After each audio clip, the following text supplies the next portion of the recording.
In a gigantic commercial building, the kid trudges up the stairs, exhausted, saying he's about to pass out. He had to climb 28 floors and is wondering why nobody told him he'd have to climb all this. He wouldn't have accepted this delivery if he'd known. He rings the doorbell and announces that the delivery is here. A woman with an angry face answers, saying, "Finally!" and asks why he took so long, leaving him confused. She snatches the bag from his hand and says that because he was too late, he won't be getting any extra tip. He points to where the elevator is, saying he climbed 28 floors, but she's more concerned about the food arriving cold. As he seethes with anger, she says that you can't depend on any delivery person these days. He wants to tell her to get her lazy butt off the couch and get it herself, but obviously he won't say any of that. She slams the door in his face. The poor guy apologizes, reminding himself to stay calm and take a deep breath, because if he gets too many negative reviews, he won't be able to deliver anymore. Seeing that he now unfortunately has to descend the 27 floors he climbed, he gets on his scooter and thinks it's his fault for being a poor loser. Something surprises him in the city, and when he looks to the side, he sees a dungeon portal, the same old story.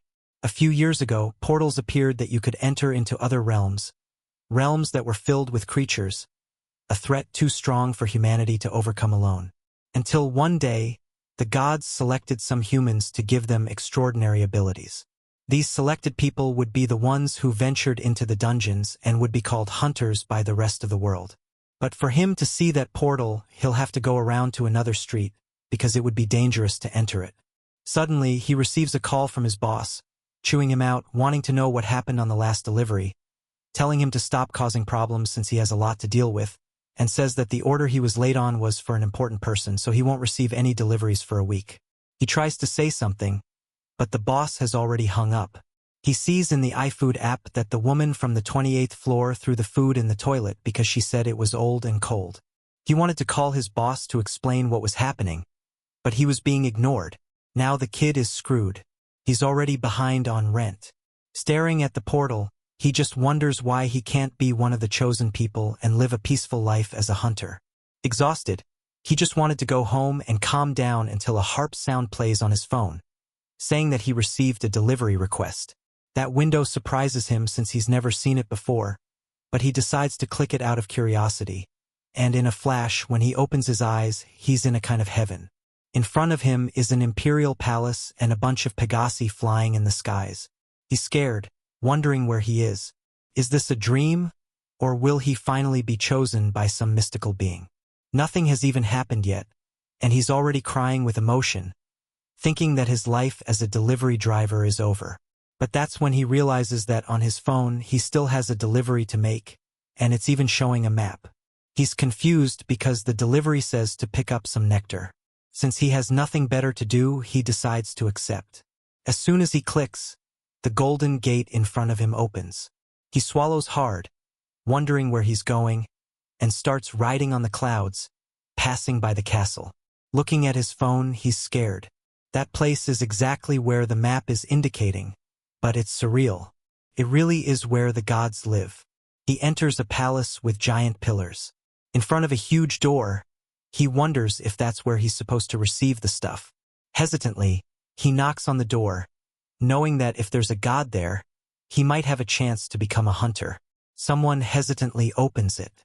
Seeing the girl with blonde hair and a white robe, he recognizes her immediately as a goddess. Stumbling over his words, he says that he's there to pick up the order. But she looks at him with disbelief and asks why there's a human in Olympus. She says that he invaded, but he points to his phone, saying that he's here to pick up a bottle of nectar. She's thoughtful and says that maybe it's something that the idiot Hermes did. She sighs, telling him to wait while she gets something that humans shouldn't even touch. He delivers the bottle of nectar and warns her that if her brother doesn't receive it on time, he'll be very angry. She glares at him and says that he better not take a single sip of that stuff, and he says that he understands. She points to her eyes and says that she's watching him. With that, she slams the door in his face again. He's angry. What the heck is going on? He thought he'd escaped the life of a delivery driver, but now he's a delivery driver who's going to be chewed out by the gods too. Staring at the bottle, he says it looks like apple juice and thinks about giving up on the delivery. But he thinks that if her brother is also a god, then since he's in Olympus, at least he'll ask this other guy to maybe transform him into a mythical being. He puts on his helmet, motivated, saying that this is the last delivery he's going to make. And with that, he starts driving in the middle of the clouds. A notification says that he's approaching, and after a mountain of magma, there's a little house. He arrives at the door, exhausted because the place is hotter than a sauna. He announces that the delivery has arrived. The door suddenly opens. The poor guy is dripping with sweat because it's hotter than a sauna in there. In the background, there's the figure of a little dwarf hammering at a forge who turns around, angry, and asks who came in uninvited. The protagonist says that he's not an invader. No, he just has a delivery to make. The dwarf approaches him with radiant eyes, says that he's the guy that his sister sent. The poor guy is in disbelief that the two are siblings. They don't look anything alike. But at that moment, the dwarf notices that he's not Hermes. Preparing his aura, the dwarf says that he arrived there uninvited. The protagonist, embarrassed, says that it was his sister who asked him to deliver this thing. The dwarf realizes that the bottle of nectar is full and tells the kid that it's incredible that he brought it without taking a sip. Our protagonist says that he's not one of those bandits. Obviously, he wouldn't drink other people's stuff, and he hands it to the dwarf, saying that he can take it.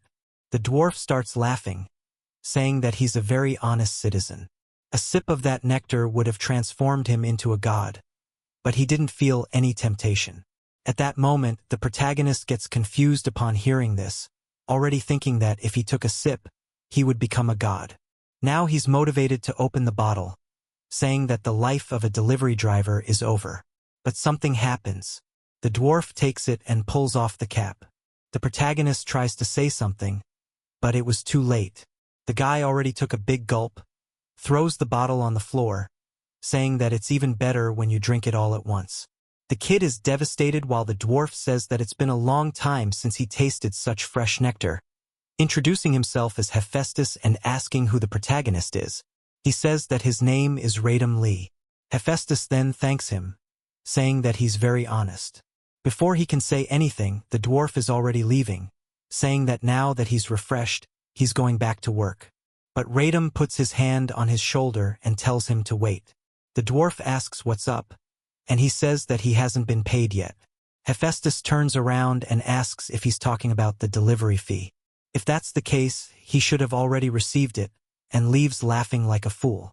At that moment, Hajun takes a look at the app on his phone, which emits a flash of light that ends up blinding him. On a system interface, it's showing 1,000 points. He's in bed, saying that he's sure it wasn't a dream. As soon as he looked at the app, he was surrounded by a light and was back on Earth. But now this little screen is in front of him, but he's angry, saying that he has no idea how he's going to use these points. He was face to face with a god, so all he wanted was to be the strongest S-rank hunter in the world. The app gives a notification and says that points can be exchanged for various items in the shop. He decides to accept because he needs to find a use for these points. In the store, there's everything from a golden apple for 1,000 points to a motorcycle for 100,000. He gets angry, saying that nothing is useful and it's still very expensive. He starts scrolling down the store, looking for something that he can use in a hunter's gate, but he's already realizing that it's useless. He's not going to be able to live that life until something catches his attention. At the very bottom, there are 10,001 or about 50 per point. If that's true, just with this delivery he earned 50,000. Hesitantly, he decides to touch it, and as soon as he presses it, a 10,001 note appears in front of him and falls into his lap. He picks it up and it seems very real. The system updates and now he has 999. The poor guy is in disbelief, looking at the note, looking at the system. He presses it again and again until it starts raining notes in the room. Now the smile on the sly guy has changed. He throws the money up in the air, saying that this is what he likes. The next scene is him even eating ramen with a lizard from the sewer, all happy and obviously radiant. He went to a deposit machine and tested the money, which worked perfectly. He's crying with emotion that with one delivery, he earned about $10,000. The woman from the store asks if it's that bad.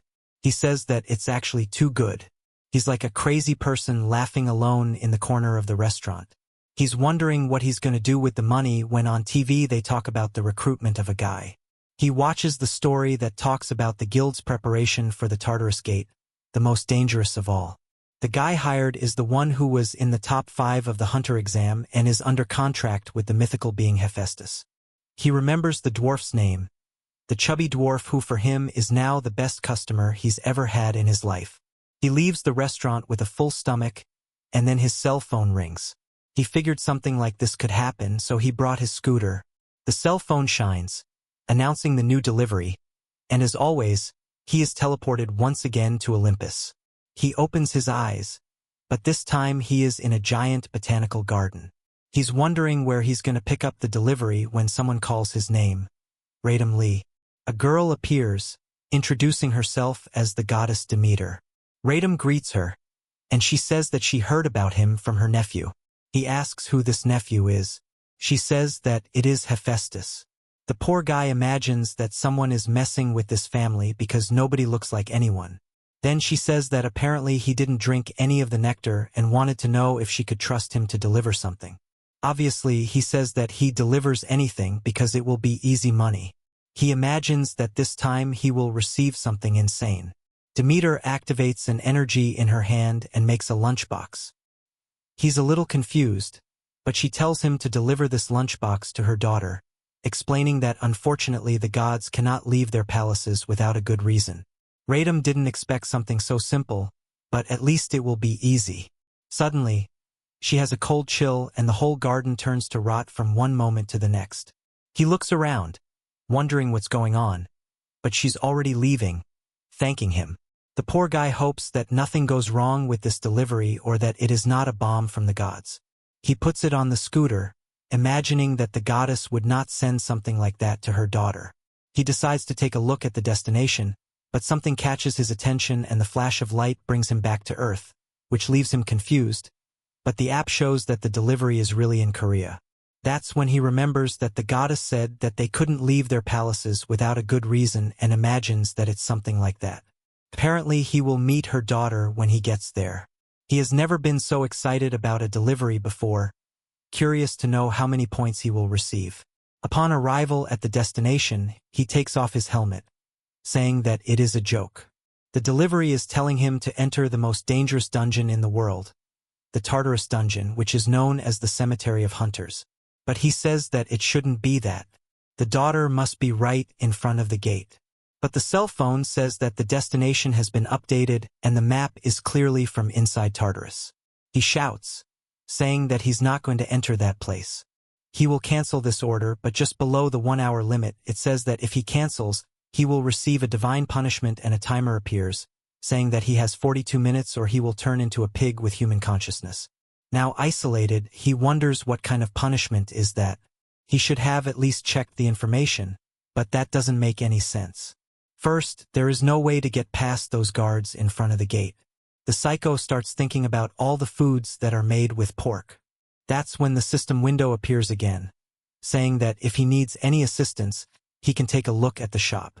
He knows that he has few points, so this would not be useful and begins to devise a plan to hire hunters for them to enter there. But in the store for 800 points there is a replica of Kynea, a helmet of Hades that hides the presence of the user for 30 minutes. He keeps saying that this thing of momentary offer is idiocy. It is clearly just a way to rip off all the points he has, but as he will turn into a pig if he doesn't accept, he buys it. He will never accept any race again.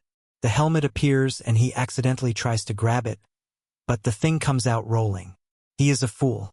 Now already equipped, he has 38 minutes to make the delivery and easily drives through the guards who do not notice his presence. He just sneezes because of the cold wind. With that, he heads to the gate, scared because that is one of the most terrifying places in the world, but without option there he goes. Hajun Lee, a 20-year-old guy who is an unlicensed delivery driver, hunter without any mythical contract, without any supernatural power or physical ability. Against all odds, he was the first person to reach the deepest part of Tartarus. Looking around, he says that there is no one there, but at least he arrived quickly and will not be transformed. Okay, here's the English translation of the provided text, adjusted for clarity and naturalness in US English. A pig starts screaming that the delivery guy from the darkness has arrived. A three-headed wolf stares him down. Poor Radian is terrified, wondering what it is. The beast lunges to bite him. The poor guy, who has no powers, thinks he should have just stayed a pig. The creature gets right in his face. He knows this is the end. He spent everything he had on that stupid helmet, and now he's served himself up on a platter to this monster. But then he remembers he has 2 uses left on the helmet. The monster jumps to bite him, and he activates the helmet again. But it's too late, he's already in the monster's jaws. Then someone says, "Don't eat anything dirty." The monster freezes for a second, and Radian hesitantly opens his eyes, surprised he's not dead. He looks back and sees a little girl. He wonders why there's a child in the deepest part of Tartarus. She walks up gracefully and pets the monster, saying, "This dog doesn't bite." He realizes she looks exactly like Demeter's mother. He excuses himself and says he has a delivery. Someone behind him asks where Persephone went. A pale man appears and says she's probably playing with Cerberus. The guy sees the protagonist and asks how a mortal dared to enter the underworld without permission. The protagonist tries to explain, but he's already terrified to hear he's talking to the king of the underworld.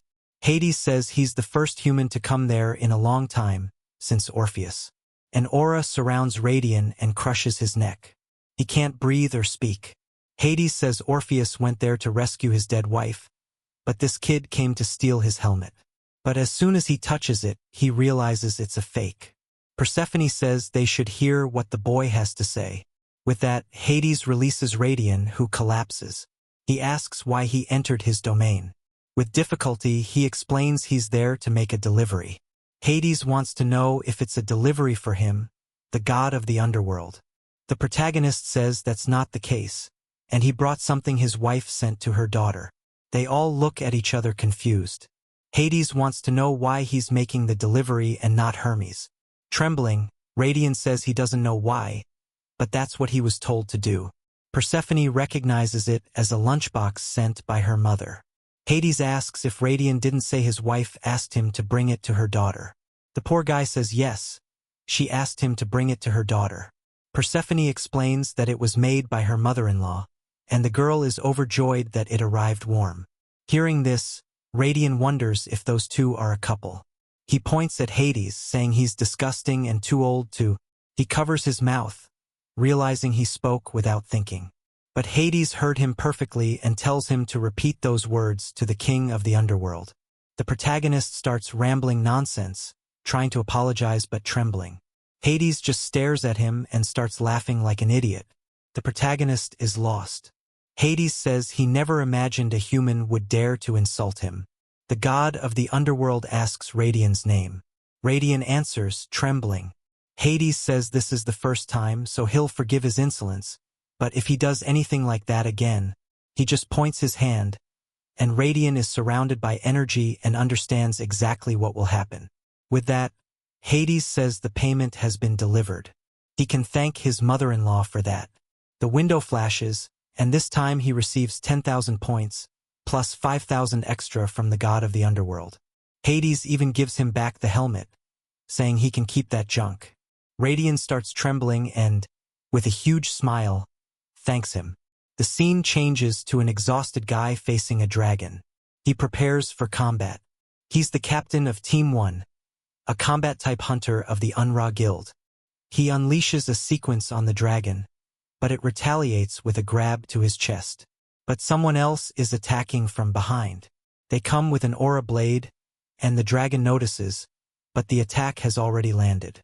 The dragon agonizes and falls defeated. The swordsman approaches Doyen and congratulates him, saying they finally beat the first floor of Tartarus.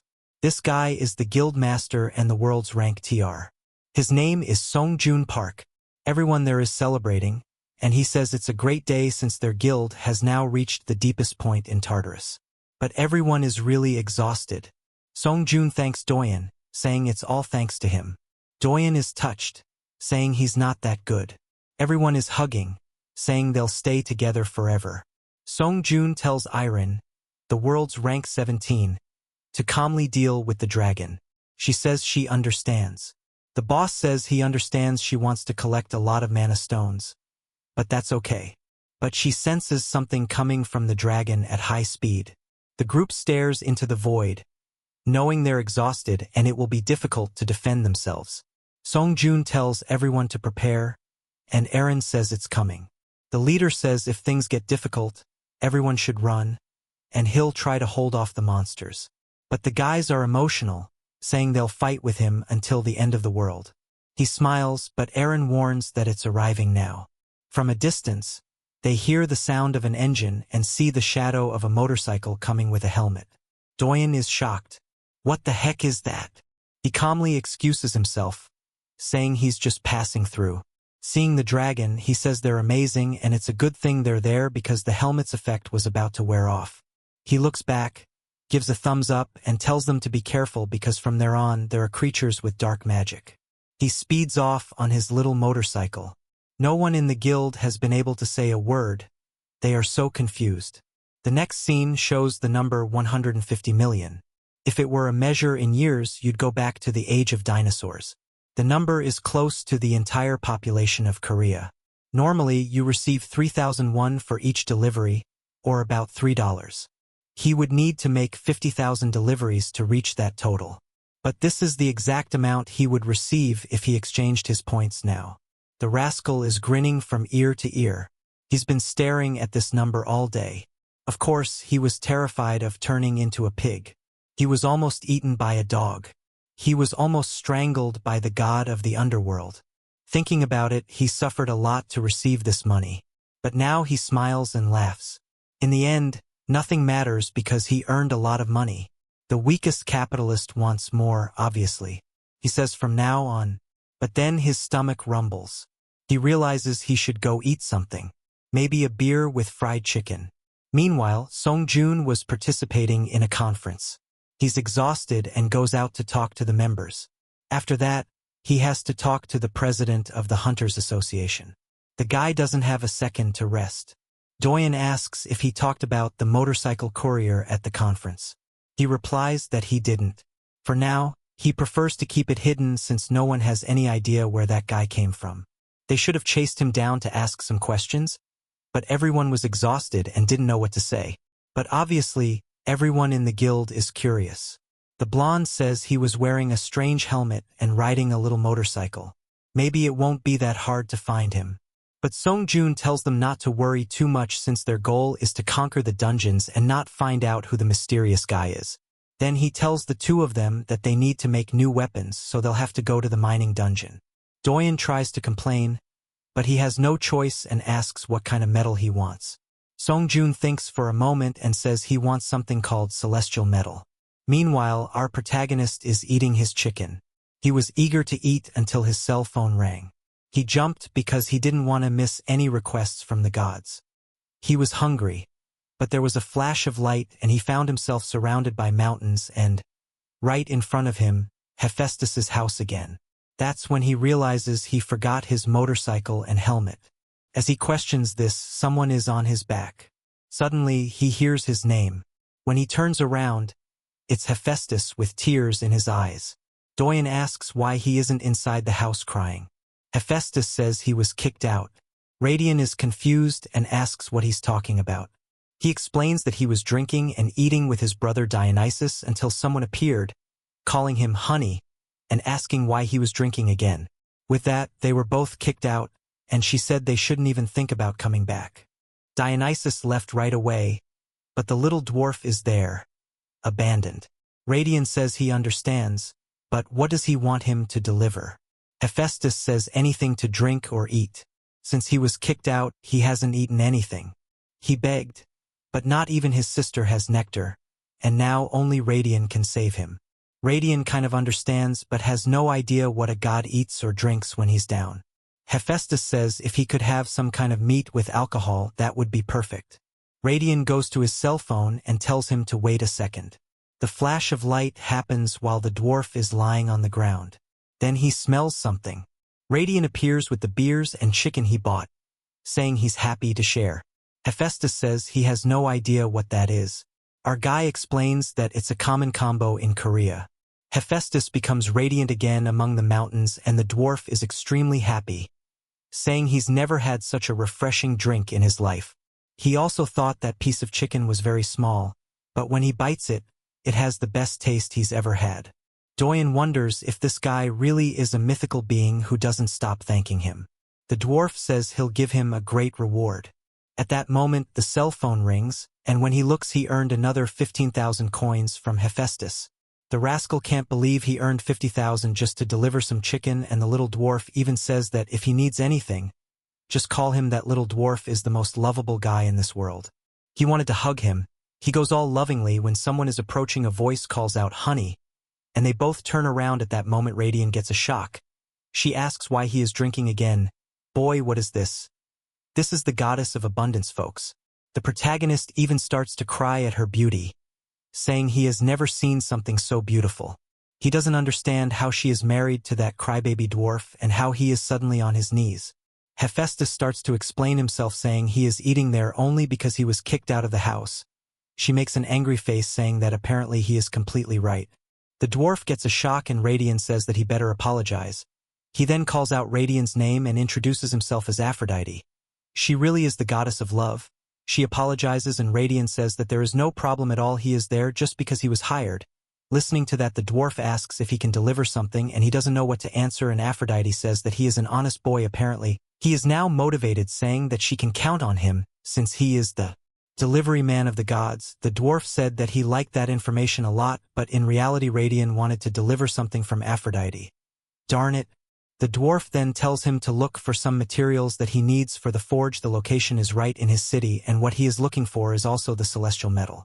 The next scene, he is already on the motorcycle, wondering if that is the right place, once again in front of a gate, but now for the Siori mines. Facing that, his heart accelerates. He is in disbelief that he will enter another dungeon. As soon as he saw the location, he went to take a look and found out that it was the mines. He thought and told Hephaestus that he would not be able to, explaining that the last time he entered a dungeon he almost died. The dwarf asked why, and he said that he is not a hunter, so he can't fight. He only managed because he had a helmet that hid his presence, but now it is broken.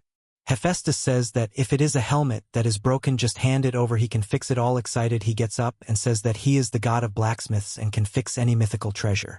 Radian got excited and is now back in the dungeon with the helmet. It is a repaired replica with a duration of 20 minutes and 2 uses. Once again we go inside the gate, but when entering there is a fair going on and he is confused. He knew that this dungeon was popular, but this is ridiculous. He imagined that the problem would be the monsters, but now he realized that he will have to go deep into this place to find something.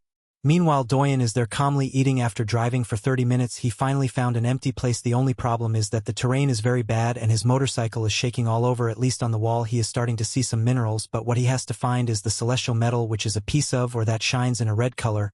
He still wonders how far he will have to get. When he turns a corner, a skeleton passes by him. He gets a shock but continues accelerating because for now he is invisible. However, he hits the bodywork of the motorcycle. The skeleton notices something but gets confused because he can't see anything. The only bad thing is that his motorcycle is broken. Now he stops for a second and smiles, thinking that he has money to buy infinite ones. With that, he continues going deep into the cave until on top of a pile of stones he sees the celestial, or he approaches, takes off the helmet, finally found. The problem is, how is he going to take that from there? He pulls from one side, kicks from the other, but gives up. What is he going to do now? But the system saves him and tells him to take a look at the store. Maybe there is something. As soon as he opens it, comes a recommended item for 4,700 points. It is a pickaxe of the explorers that can mine perfectly but only once, but that disgrace for the amount of points is costing 47 million. He remembers that at the entrance you can get a pickaxe borrowed.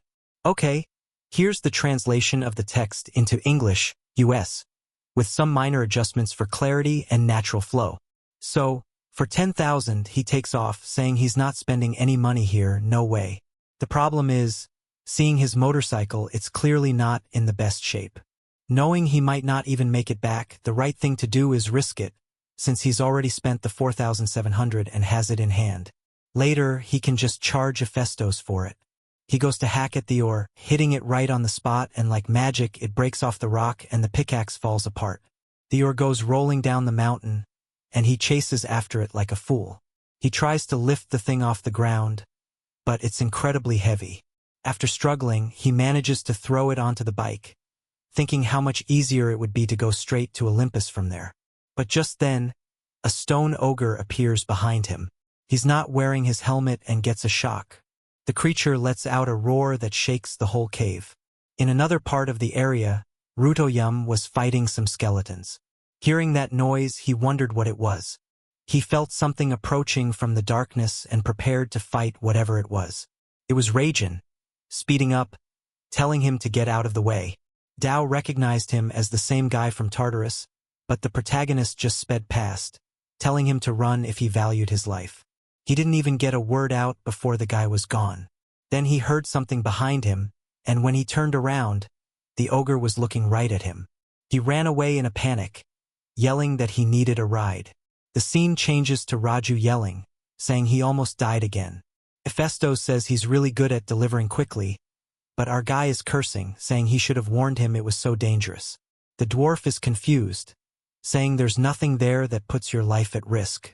Our protagonist tries to explain that the rock was also gigantic. The dwarf looks confused. He says he'll go get it. He brings the red block, throws it on the ground, and asks him to take a look at this massive thing he ordered. The dwarf is shocked and asks what the hell that is. The two stare at each other. Raijin tells him to stop pretending because that's the celestial metal he kept asking for. Hephaestus tries to explain that's not what he meant and lifts the stone, saying he's never heard of such a big and pure celestial metal. Raijin is confused by what he said. The dwarf tells him to wait. He'll show him the stuff, and comes back with a tiny rock, saying that's the biggest he's ever seen before. He tells the protagonist that he's more amazing than he thought and really deserves more than he's being paid. Just take a look. Raijin is shocked while the dwarf is excited about his rock. He was going to be paid 20,000 points for the delivery but received an extra 30,000 for the size of the rock. He was even paid $500,000. The dwarf explains that he had to pay more because it would be ridiculous to just take a piece and tell him to take the rest back. Raijin falls to the ground and thanks him from the bottom of his soul. The dwarf tells him to get up, but the guy says he can't, his legs want to thank him. The news reports about the earthquake that happened in the Seori mines, and Song Jun asks Doyen if he's really okay. He says he is but warns that the mines will be closed for a while. Song asks what happened and he says there was a giant golem there, and that guy from the Tartarus gate showed up again. Even stranger, the golem seemed to be chasing him. Hearing this, Song Jun starts thinking about recruiting the protagonist. Doyen says that if he wants, he can find him. He remembers the guy's motorcycle and the license plate, plus he got the recordings from the area. The leader thanks him, saying that bringing someone like that to the guild would be great. He says he's glad the guy wasn't hurt and that from now on, he'll deal with these things himself. Radiantly, Doyen thanks him and says he'll follow him to the end of the world until Song Jun asks if he got any celestial metal. Then the two go silent while the other sees 75,000 points on the screen and smiles like an idiot. Now with $500,000, he can finally start thinking about a new house. The money he's earning is a lot, even for a very good hunter. The only problem is that he knows he's surviving on luck and starts wondering if there's anything useful in the shop. He opens the store looking for something. The problem, as always, is that everything is extremely useless and expensive. The cheapest weapon there costs $1 million, not to mention it's all RCA, so it probably won't last long. Maybe he should give up trying to beat the creatures until something catches his eye. A level 1 racing suit. It significantly increases the user's physical abilities according to the level of the suit, but it costs 550,000. He's angry that the system doesn't recommend good stuff like this to him. The only problem is that he doesn't know how effective it is, and 50,000 points is pretty expensive. He thinks about it and decides to buy it as an investment for his work. That way he can make more deliveries. He buys it, there's a flash of light, and it appears in front of him. Now there's no turning back. He's left with 25,000 points, but the guy is equipped. Wearing it, he finds it strange that even though it's a little uncomfortable, he has the feeling that he's not wearing anything. Besides, it doesn't even seem to get hot. He decides to go test it out. While Doyen is distraught in the city, he was looking for the protagonist, but even with the license plate, he couldn't get his address. Since the guy hasn't done anything illegal, there's nothing about him in the police records either. He's yelling alone, wondering how he's going to find this damn guy. Just then, The protagonist stops and tells him that the light is green. Doyen apologizes and steps aside, saying that apparently everyone likes to use the same motorcycle. But then something catches his eye. The scratches on the side are identical to the guy's, and it's the same damn license plate. He yells for Raijin to stop, but now he's already sped up. He tries to run after him but can't. As soon as he sees a taxi behind him, he gets in and asks him to follow that motorcycle. But the guy kicks him out, asking if he thinks he's in a movie. With that, the guy drives off and leaves him abandoned. But he doesn't give up, saying that he'll follow in that direction until that motorcycle guy stops. After running a lot, he falls to the ground exhausted. A woman even asks if the poor guy is okay. He says he is. She says she recognizes him from one of the biggest guilds, and he says she must be confused. Someone from the guild would never be passed out on the ground. He has no idea where the damn delivery guy went until there's a scream that catches everyone's attention. He feels a chill coming and decides to approach slowly. He looks around and doesn't see the motorcycle anywhere, but his instincts tell him that that guy is behind it. The old men tell him to be careful because there's an echo from the peak and it could cause an avalanche. He tells them not to worry, that he belongs to the Great Yong Guild, and runs off again, walking behind the protagonist and exhausted, wondering where he is until he looks to the side and sees a rock, but it has a hole in the middle. Coming from that, he says it's impossible that anyone could have done that. Other rank B hunters couldn't break this rock. Now create a crater perfectly in that way is something that doesn't make sense. He's sure it's some kind of magic or divine power. If it's the motorcycle guy, he has to bring him to the guild no matter what. Back at home, the jerk Raijin is exhausted, disbelieving that he opened that hole in the rock. Not to mention that for a few minutes he can run faster than his motorcycle. Now he's happy, feeling safe to enter any dungeon. The phone rings once more, but instead of a harp sound, it was the sound of a Chinese instrument. He sees that the location is in Buchan. He already realizes that he's not going to Olympus and it's probably going to be a dungeon. He does a search on his phone about the dungeons in Buchan, and obviously, as he imagined, there's one called Mount Rago. It's a delivery with no time limit, so he's going to wait for his suit to come off cooldown to then do it. What he didn't imagine is that he was being followed.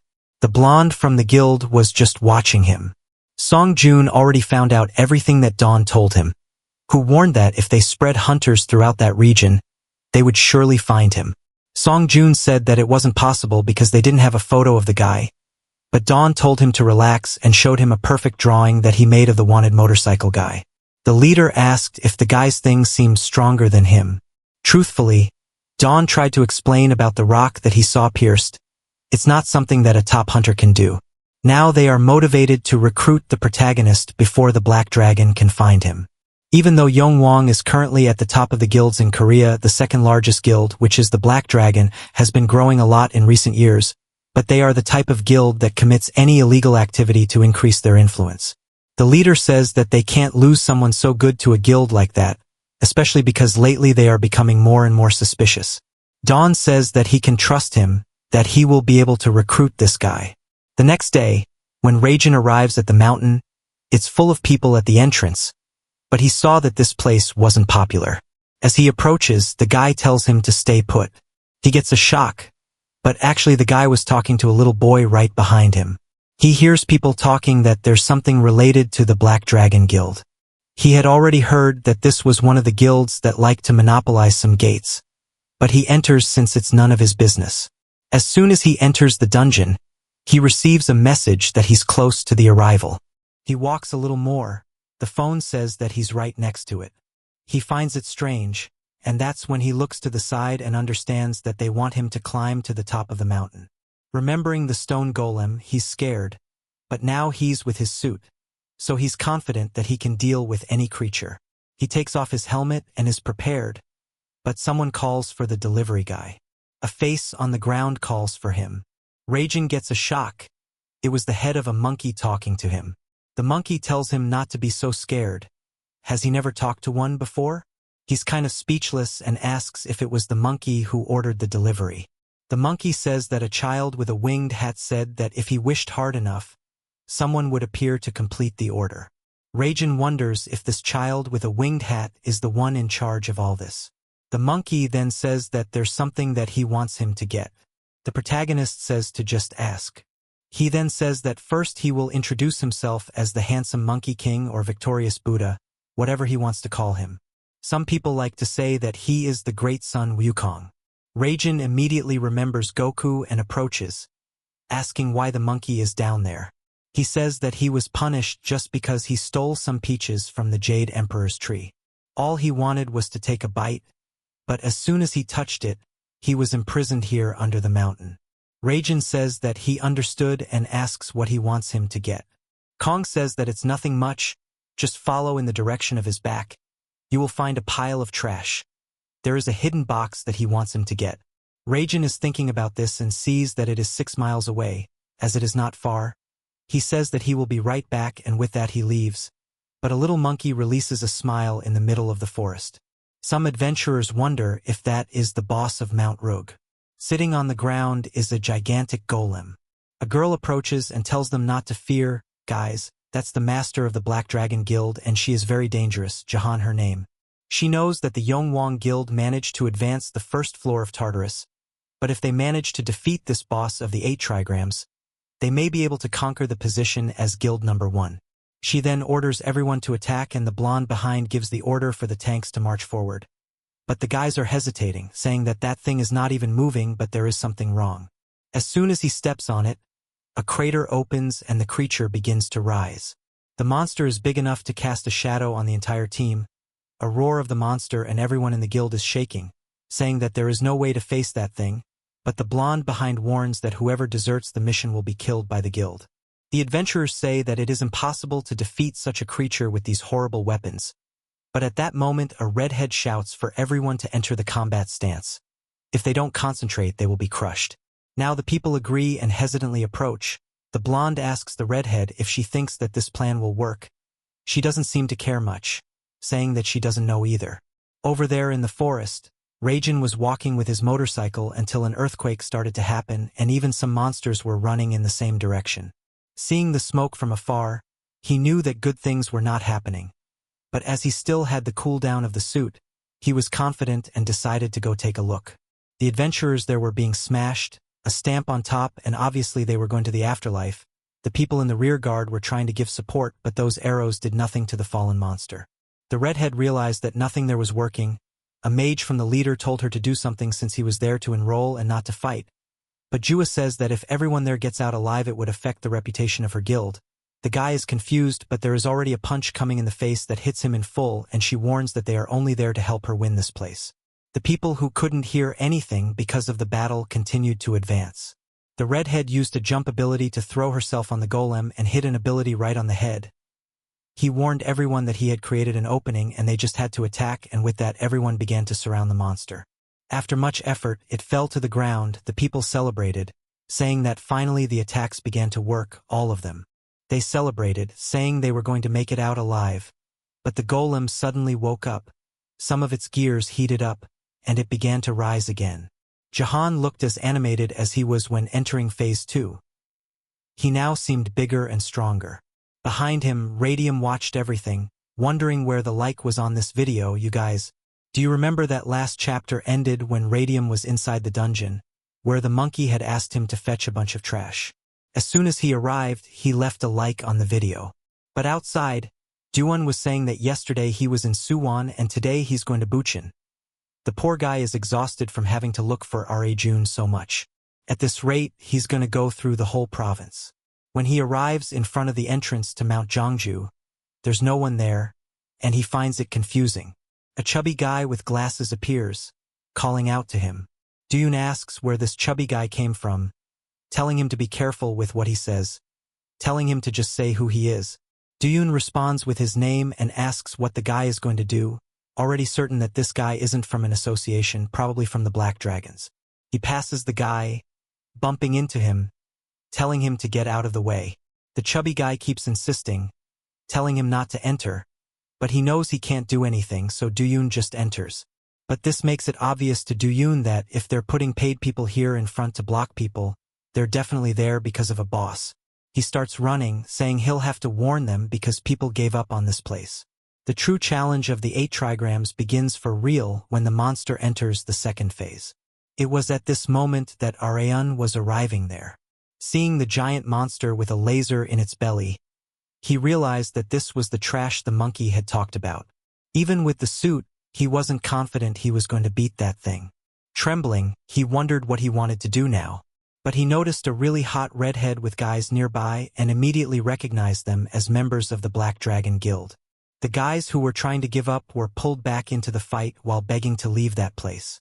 But strangely, the blonde jumped with the mage on the monster's chest. This left Arayan confused, wondering what this guy's plan was. But the Black Dragon guy started throwing the adventurer into the burning core. He begged, warning that he was going to die at this rate, but the guy responded that it was his fault for giving up on the mission. And with that, he let go of the guy. But Duyun gave him a smack in the face out of nowhere, calling him a bastard. The Black Dragon boss was beautiful and confused, wondering who this guy was. How does someone take out a B-rank adventurer with one punch? Our boy saved the adventurer like Prince Charming, even picking him up in his arms. The guy said he was grateful for being saved but said it was risky to stay there. Arayan glanced to the side. He was between the boss and the entire Black Dragon Guild. Looking at the monster, Arayan knows that he could have just grabbed the box and fled from there and taken advantage of the fact that people were distracting this boss. But he couldn't do that and tells the guy not to worry. It's just that he can't see someone dying unfairly. The leader of the Black Dragon asks why everyone is standing still while Arayan is certain that everything is the fault of those damn guys and now that's turned into a mess. His suit still has 2 minutes and 17 seconds and he thinks he has no choice but to go for it. The redhead is angry because in her head they were about to win that. The bald guy asks if he should give the order for the archers to attack the guy, but she says no. She knows that before starting the battle they need enough firewood. That's the key to winning the 8 trigrams. In the middle of the transition from phase 1 to 2, the boss stays still like he is now. At this time, it's just a matter of delivering some sacrifices to him and everything gets easier. With that, the bald guy says to take a look and Arayan has just jumped, already being above the height of the boss. From up there, something catches his attention. There seems to be a crack in the head with a message to hit it. He was sure that was the weak point and went for a punch. Man, he hit the big head head-on and the leader started to tremble, wondering what that idiot was doing. At this rate, he ends up waking up the boss because of that. She gave the order for everyone to stop him. She didn't care if he was going to die or not, but they had to somehow stop what he was doing. People fired a bunch of arrows in the direction of the boss and Radium's cloak had 1 minute and 31 seconds left. Beating the ogre's head, he asked for it to break soon.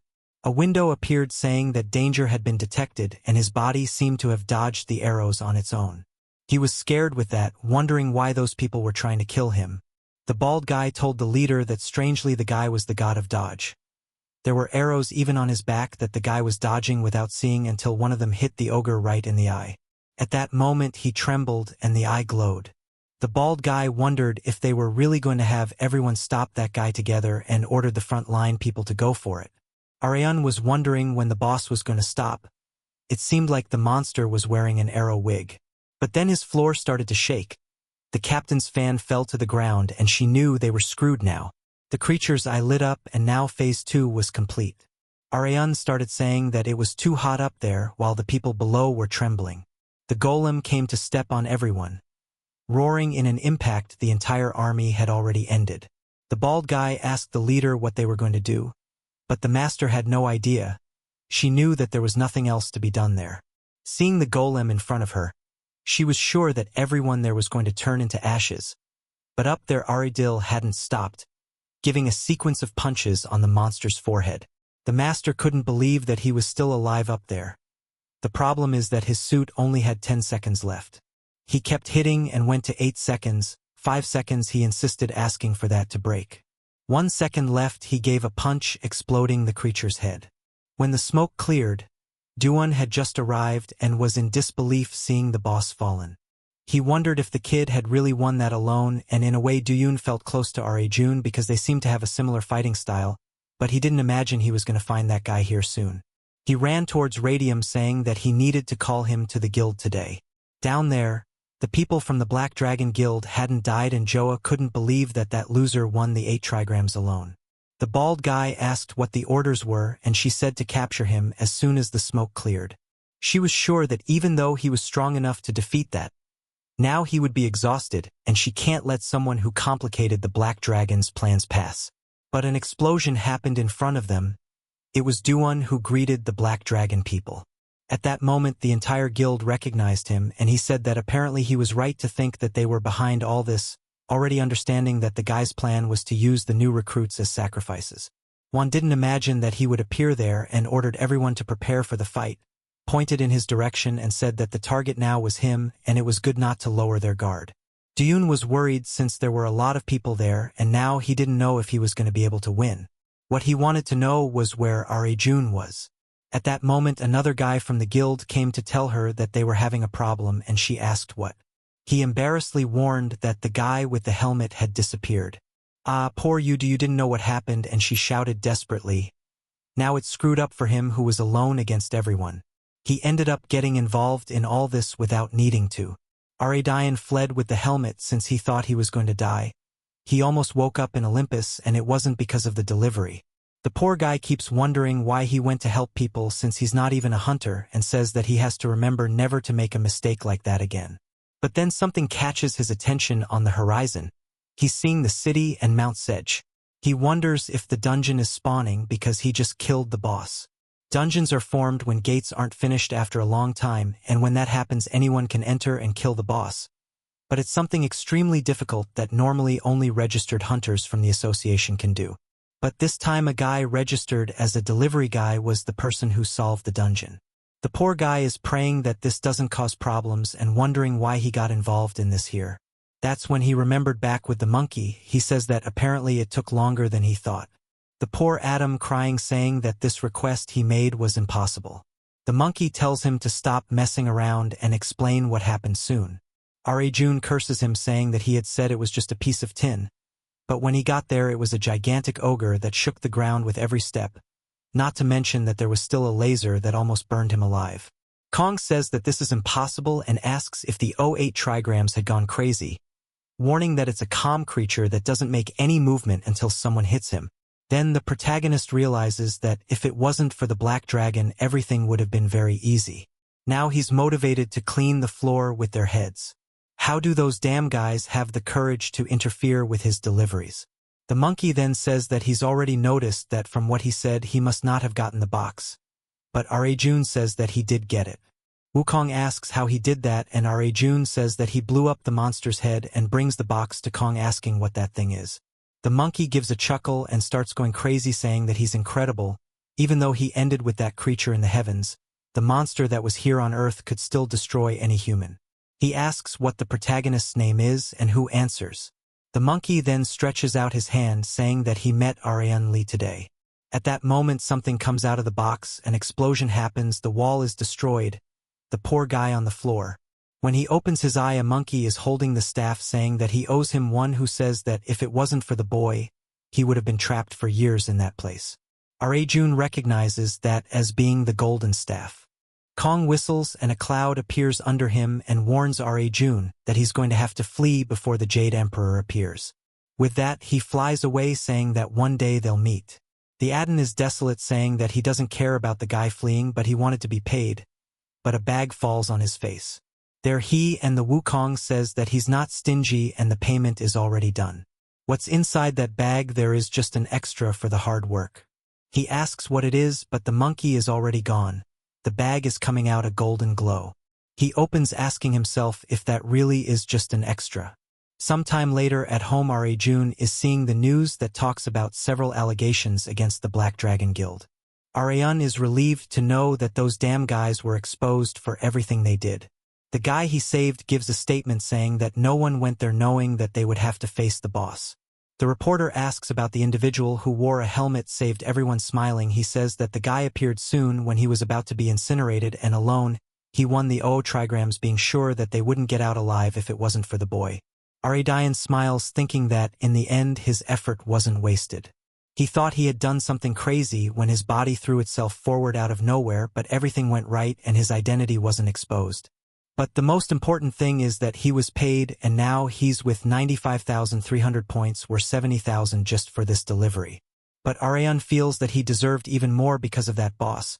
But for him it's all right, because if he exchanges that it's 100,000 for a delivery, he can buy a big apartment, and he also received the gift that he never imagined he would win, a piece of hair from the great Wukong. If you put it in your palm and blow it, you can invoke a clone of the King Wukong himself. Hajun gets excited looking at that because it's going to be of great help lately. He's been going through hard times all the time. Unexpected creatures are appearing. Even if it's just a clone, it's still the great Hong. Look at that sick face he makes imitating a monkey for him. That's basically an extra life, and at that moment he receives another delivery request. He puts on his jacket, puts on his helmet, and is ready for another delivery. Meanwhile, in a hospital, a guy is running through the corridor. It's the guild boss who enters calling for Duyun, who apparently was beaten by the guild. The boy is finished. Duyun asks what the boss is doing there. He was supposed to be in Busan today. The boss says that he's already solved it and couldn't stay without coming here because in a way it's his fault that Duyun is there. The boy responds that it's not the boss's fault, not he who judged the situation wrong and ended up getting involved when he shouldn't have. He should have been more cautious with those damn black dragons. Songjun is angry that those damn guys had the courage to attack someone from his guild. The right thing to do was to send Aaron along with Duyun, but he guarantees that next time he's going to end with those guys. Then he asks Duyun if he's feeling well. He reveals that the doctors told him that things don't seem to be very good. Sunjun gets a scare and asks if his days as a hunter are over, but the bastard was just kidding and says that the sucker fell for it. His arm just broke a little, but soon he's 100% and starts getting in the boss's face, asking if he believed that he would retire just because of. Okay, here's the English translation of the text, adjusted for clarity and natural flow in US English. Jun grabs his cheek, saying it's a good day for the kid to retire. But the kid replies he'll follow the leader to the end of time. Later, the leader asks if it's true the kid beat the OA trigrams alone. Doyum says he saw it with his own eyes. The kid blowing the monster's head off with a single punch. For him, a martial artist, seeing someone win without a weapon was inspiring. Doyum then asks if the team sent to find the kid has had any luck. Jun says unfortunately, no one has found anything. Looking at some security footage, they saw him go into an alley, but then he vanished in the blink of an eye. Up in the sky, Radam is sneezing, thinking it's too cold. Later, he's at Ephesios' place, where it's too hot. He opens the door, greeting his friend, who doesn't seem to notice. He's so focused on his work. He sits down, thinking the best thing to do for now is wait for the guy to finish. But now, in the warm room, he's getting a little sleepy. The heat reminds him of something. It's like being back in his mother's arms. But Ephesios wakes him up, asking how the kid got there, and gives him a big hug. He's startled and asks when that cursed ring appeared. Ephesios says the kid looks tired today, but the delivery he needs to make is far away. Will the kid manage it? Adin thinks about it because the sneaky guy knows the farther he goes, the more he gets paid. He says he's willing to walk halfway around the world as long as he gets the right price. Ephesios smiles, saying it's always good to count on him, and pulls out a staff, saying that's what he wants delivered, something he built with materials Rajin brought. But the delivery date is today. Hearing that, Rajin says he'll have to run. He looks at the design and asks where the guy wants him to take it. Ephesios reveals it's to a pyramid. Rajun is shocked and says it'd be easier to send it by plane. Besides, pyramids aren't part of Greek mythology. Winking, Ephesios says he has clients outside Olympus. Adin gets annoyed, but nods, saying he'll take care of it in a few hours. Suddenly, Ephesios tells him to wait because he forgot to mention something. The client he's delivering to is peculiar, so he asked for an assistant for Rajin. The kid is confused, wondering why he'd need an assistant for a delivery. Suddenly, someone greets him, saying she's here on Cupid's orders and introduces herself as Lucio. Even though that's the name, he thinks it's a girl. Our kid decides not to worry about it and speeds off on his bike. Best of all, he finds out he doesn't have to worry about traffic, since this Egypt is actually in the sky. But suddenly, Lucio shouts that she's been tricked. She thought she was coming here to help Ephesios, not to ride on the back of some random human. She starts hitting Radam on the head with her feet, and he's getting annoyed, thinking this mission isn't going to be so easy after all. He says for a little fairy, she's really annoying. Lucio replies that she's actually very big for a fairy. An hour ago, when she introduced herself, she said it would be an honor to serve Ephesos. Raging didn't seem to want to take her, but Ephesos knew the kid would need her. Our protagonist turns to the little dwarf and asks if he really can't go alone. Lucio gets angry, telling him to respect her, while Ephesos explains that it's not that he doesn't trust Raging, it's just that he doesn't know much about where they're going, while Lucio knows everything very well. That's why it would be great to have her around, since she's only going to help and not get in the way at all. But back on the back of the bike, she's just picking her nose and saying she doesn't want to help this kid, wondering why she has to ride on a human's bike.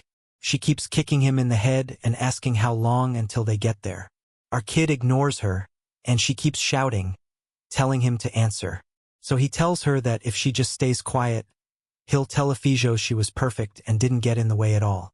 But for Lucio, not being able to help would be a stain on her reputation, because she studied her whole life, and her existence as a fairy is considered almost divine. She doesn't want to accept that and is complaining to him when suddenly, a candy falls into her mouth. She's startled and asks what he did. Hajun says she won't shut up, so he gave her a candy to keep her quiet, and if she stays silent for the rest of the trip, he'll give her more. For Lucio, who's never had candy before, it tastes like angels, something divine. So she tells him he better not be lying and says he always keeps his word. Radam thinks the easiest way to deal with a kid is to give them candy. Now that she's quiet, they're only 800 meters from their destination. He continues for a few seconds of peace until he sees two eyes in the middle of a fog. He slows down, but now the eyes are in the middle of a cloud, looking angry. He asks Lucio why she didn't warn him about this danger. She says he was the one who gave her candy to make her be quiet. With that, he stops the bike and pulls her off, who's struggling, telling him to look behind them.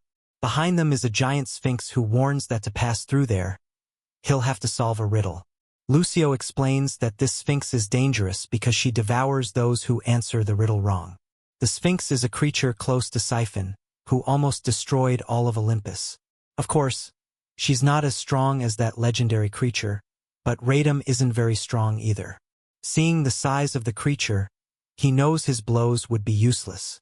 Suddenly, his phone rings, and the sneaky guy is just hoping he's getting paid well for this. So he starts walking towards it. Lucio asks what he's doing, and Raging says he's doing the obvious.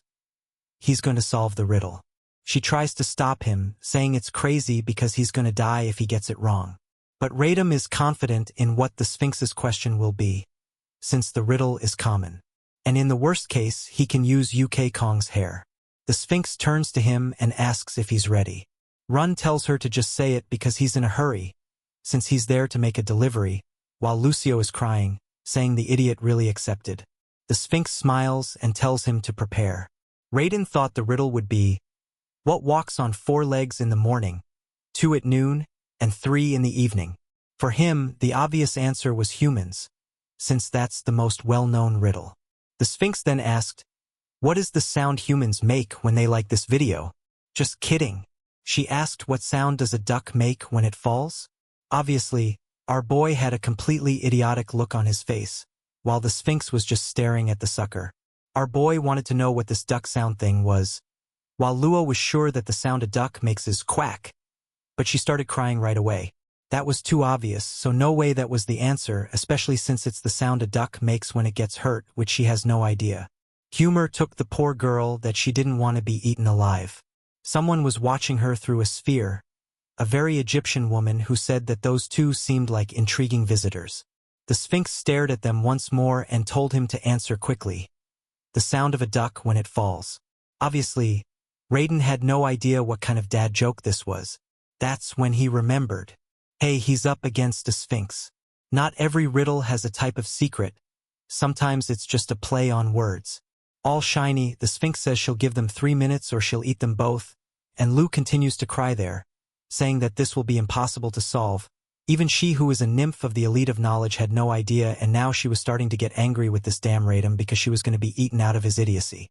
She then remembered that she once asked the teacher if he knew the riddles of the Sphinxes and if they were difficult, who replied that before the first riddle was solved, 100 people were eaten. Poor Lu wanted to know then if this means that being against the M finger is death, because the guy replies that practically yes, because not even the legendary Jean managed to get it right. If one day she found a sphinx, she was to run for her own life. But now she's there desperate, knowing that walking with this damn Rowam was death, until our boy turned around and gave the answer and said that the sound a duck makes when it falls is a quackcident. Jesus, beloved boy, a mixture of quack with incredible accident. Lucio froze there. What a diseased answer that was. Why did this ridiculous human waste the only chance they had with something like that? But the Sphinx smiled and said that this disgrace was right. Old, how is it possible that a true accident is the right answer? I don't know, but that's it. Apparently, he is sure that every answer is always something idiotic. The Sphinx praised our boy for being able to answer and warned that he received the right to pass when she was going to speak. He told her to shut up, boy, saying that he had already solved this useless drug, so he was to disappear in front of him. The poor girl was there without understanding why she was being scolded with this boy, who still told her to think of a better joke, because that one was trash. Poor FF suffered psychological damage that she didn't expect. Poor even asked if she was crying, and she said that no, only a little sand fell in her eye.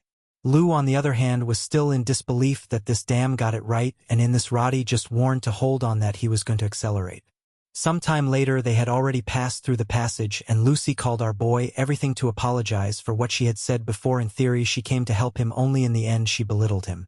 The poor girl says that she no longer deserves to be called a mega elite elf. Our boy, always humble, tells her not to worry, she didn't have to be so hard on herself compared to the cruel words he used to hear. This was nothing. He saw her as a very annoying younger cousin, so he doesn't even care. Even though she was scolded, she was a little happy and thanks our boy. Sometime later they were in front of the pyramid, impressed that the business was gigantic. No crazy could see the top of that place. The radio gave a little look. The side, according to the map the location was right until she pointed to the side there, saying that there was something written. They approached a box with some Egyptian inscriptions, and she explained that there it was written to give a touch, that it would be a kind of bell. Our boy now was scared that the dam knew how to read the hieroglyphs. What a difficult word, because it left the whole confident one saying that she had already warned that she is a megalite at that time. Then our boy presses the button and everything starts to trim. The two are without knowing what is happening, and she says that it seemed to be a kind of gravitational magic, which leaves him confused because that damn inscription was talking to touch the campaign, and that's what he did. But that's when the floor opens and the two fall into the hole. Our boy wakes up little by little, disbelieving that he survived the fall from that height, but the poor Lucia was mager, almost losing her soul. He asks if she died. That says that unfortunately not yet. The following scene are walking through the corridors of the pyramid with our boy, thinking that that more seemed like the exploration of a dungeon than a delivery, is when something calls the attention of Lucia. What tells him to stay stopped. Our boy wants to know if she knew some trap, and she only sends him to point the so-called shiny object there to the wall that she wants to read there to see the hieroglyphs. He wants to know that that is written in the painting seemed to be the interaction of humans and a giant car of startled Lucia.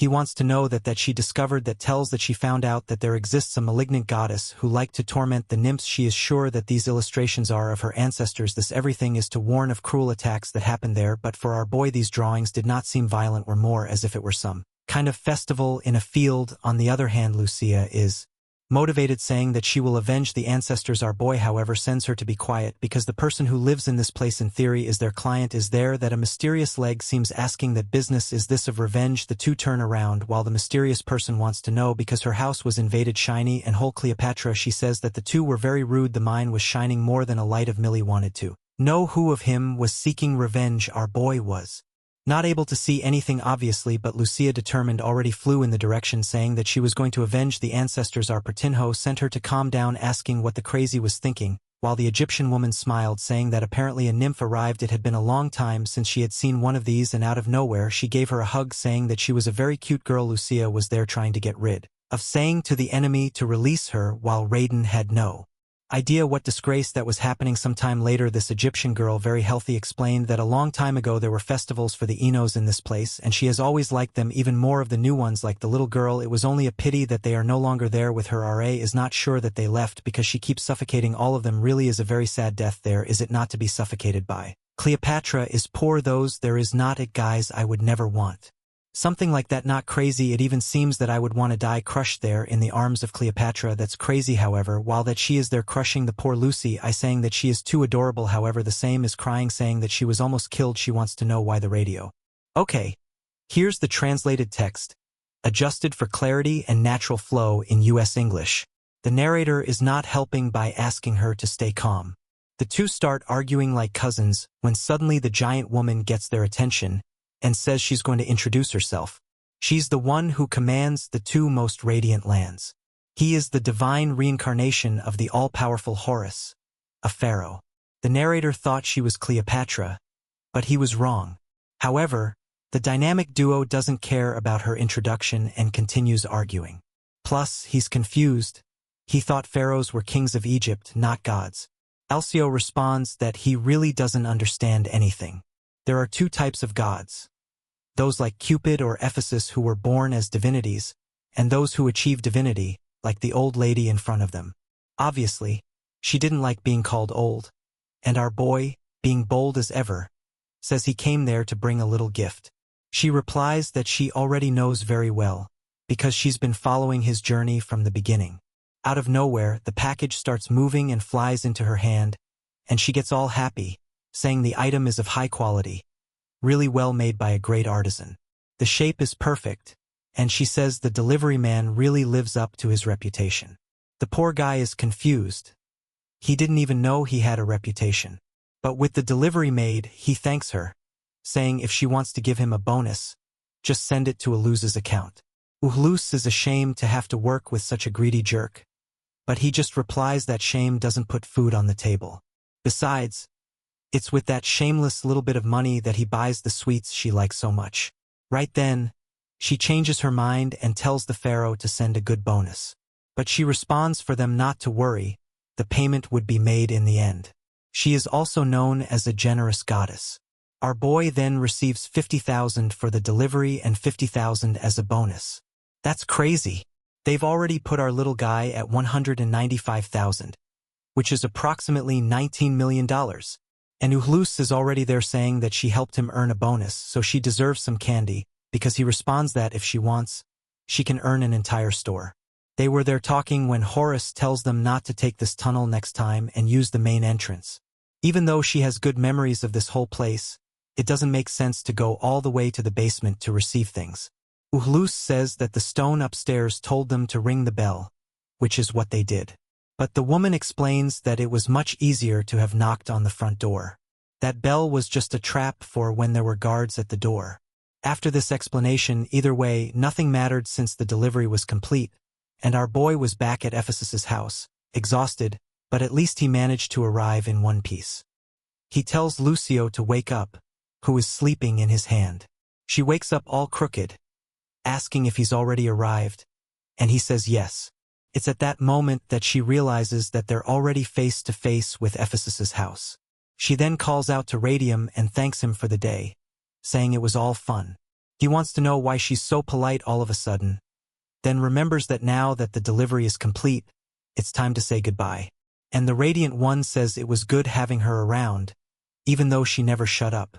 She then tells him to shut up and stop ruining the perfect moment. Already entering the store, they're telling each other that they'll never work together again. That's when Ephesus appears, saying that the client praised their work a lot. So he was thinking if the two of them could work together from now on. They stared at each other, thinking about the idea, and soon bumped heads, saying no way, that was impossible. And he remembers that last chapter ended right when he and Lucio were hitting the guy, saying they didn't want to work together. In the next scene, our boy is in the room sleeping peacefully when someone calls his name. When he wakes up, it was Lucio shaking the boy, telling him to get up right away. At that moment, he woke up giving a shout, wanting to know what she was doing there, but she just covered her ears, asking why he was shouting at poor Lucio and asks if he really forgot that now they were partners. That's when he remembers that when he refused, Ephesus started crying, saying it was the first time he asked a favor of a child. With that, he ends up accepting. The problem is that he not only became a partner, but now he'll have to live with this nuisance. He then asks why she woke him up like that if he was sleeping peacefully. Lucio then said that the noises weren't stopping. He was confused until he looked at his cell phone and said it was a delivery. What is Manjo? I don't know, but I know that a lot of orders are arriving one after the other. And that's when he takes a look and discovers what happened. A lot of normal deliveries were arriving to deliver Chinese food around the city. The poor guy who was earning millions would now be paid $5 to $10. That's when he remembers that it's been a week since all this madness started when that woman had the last delivery in the pyramid. Lucio asks what the problem is if everything is okay, and he tells her not to worry. But she's annoying as hell and grabs his shirt, telling him to explain it right, that she wants to understand. But the poor guy is receiving a call right at that moment. He gets scared when he sees that it's the manager's number, but he would answer and tell that guy to go to hell. As soon as he answers, the guy starts scolding him, asking if he's not seeing the orders that are arriving and if he's really slacking off at work. We discovered that Manjo is the name of the delivery company he worked for, and the boss says he was already very nice in removing his suspension after a week, but even so, it seems that the jerk hasn't learned his lesson. He was supposed to start work immediately, or he'd be fired. But Radium just turned on his I don't care mode and told him to fire him, that he doesn't care about that anymore. The boss responds that he's gone crazy, but the boy continues in Dragon Ball Aura, asking what he's going to do. Lucio even put the meter there, saying that the jerk was already passing 40,000. Suddenly the meter breaks. The boss asks if he really thinks he's going to find work anywhere else if he's put on the blacklist. He's finished. Radium responds that he doesn't care about that anymore. It's because of this behavior that the boss is already going bald. The guy is going to say something, but our boy hung up on the jerk, who was still there crying, saying that the jerk had to talk about his baldness. That's when Lucio asks if everything is really okay. He turns around smiling and says yes, and it was time for them to go eat something. Meanwhile, at the guild building, Songjum is scared that no one else has been able to find the guy on the motorbike. The red-haired guy named Sarong says that they searched all the streets he had ordered, but there was no one with that description. What he thinks is that the person already knows that they're being searched for and is hiding on purpose. Sun Jun just thanks him, saying that he understood. He already has several problems, and now this mysterious guy is starting to give him a headache. The guy wants to know if he should continue searching, but he says no, it's not worth spending people on that. He then asks how the Busan part is doing, and the guy says that the situation there is not good at all. The team of 6 rank A hunters that had been sent returned without closing the gate, so in 5 days that will become a complete dungeon. Sejun just responds that he understood. A month ago, a portal materialized on Rund Dae Beach. When the association came and asked them to do it, he already imagined that it wouldn't be easy, but he didn't think that 6th level A wouldn't be able to win this. But suddenly he smiles, saying that in fact this will be perfect. He then tells the rest of the team to be notified that they were preparing to leave while looking outside and says that once again he will have to show everyone why his guild is considered the best in this country. Already with Raijin, he's there eating spicy ramen, saying that it's delicious. For the day to have been perfect, only if he could have seen the manager's face when he called him bald and hung up the call. Lucio in front of him says that they have a big problem. She had never eaten something as delicious as this. She really wants more. He tells her not to get her clothes dirty, but she's there saying that this soft, spicy thing was really good.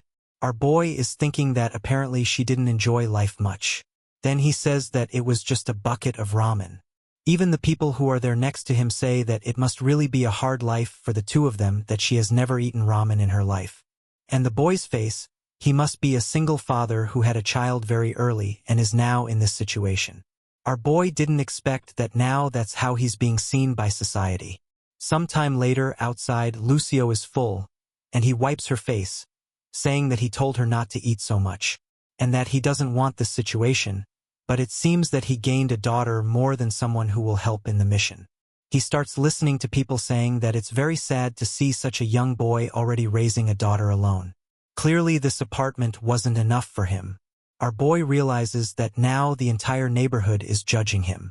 But if Lucio is really going to start living nearby every day, maybe he needed a bigger place.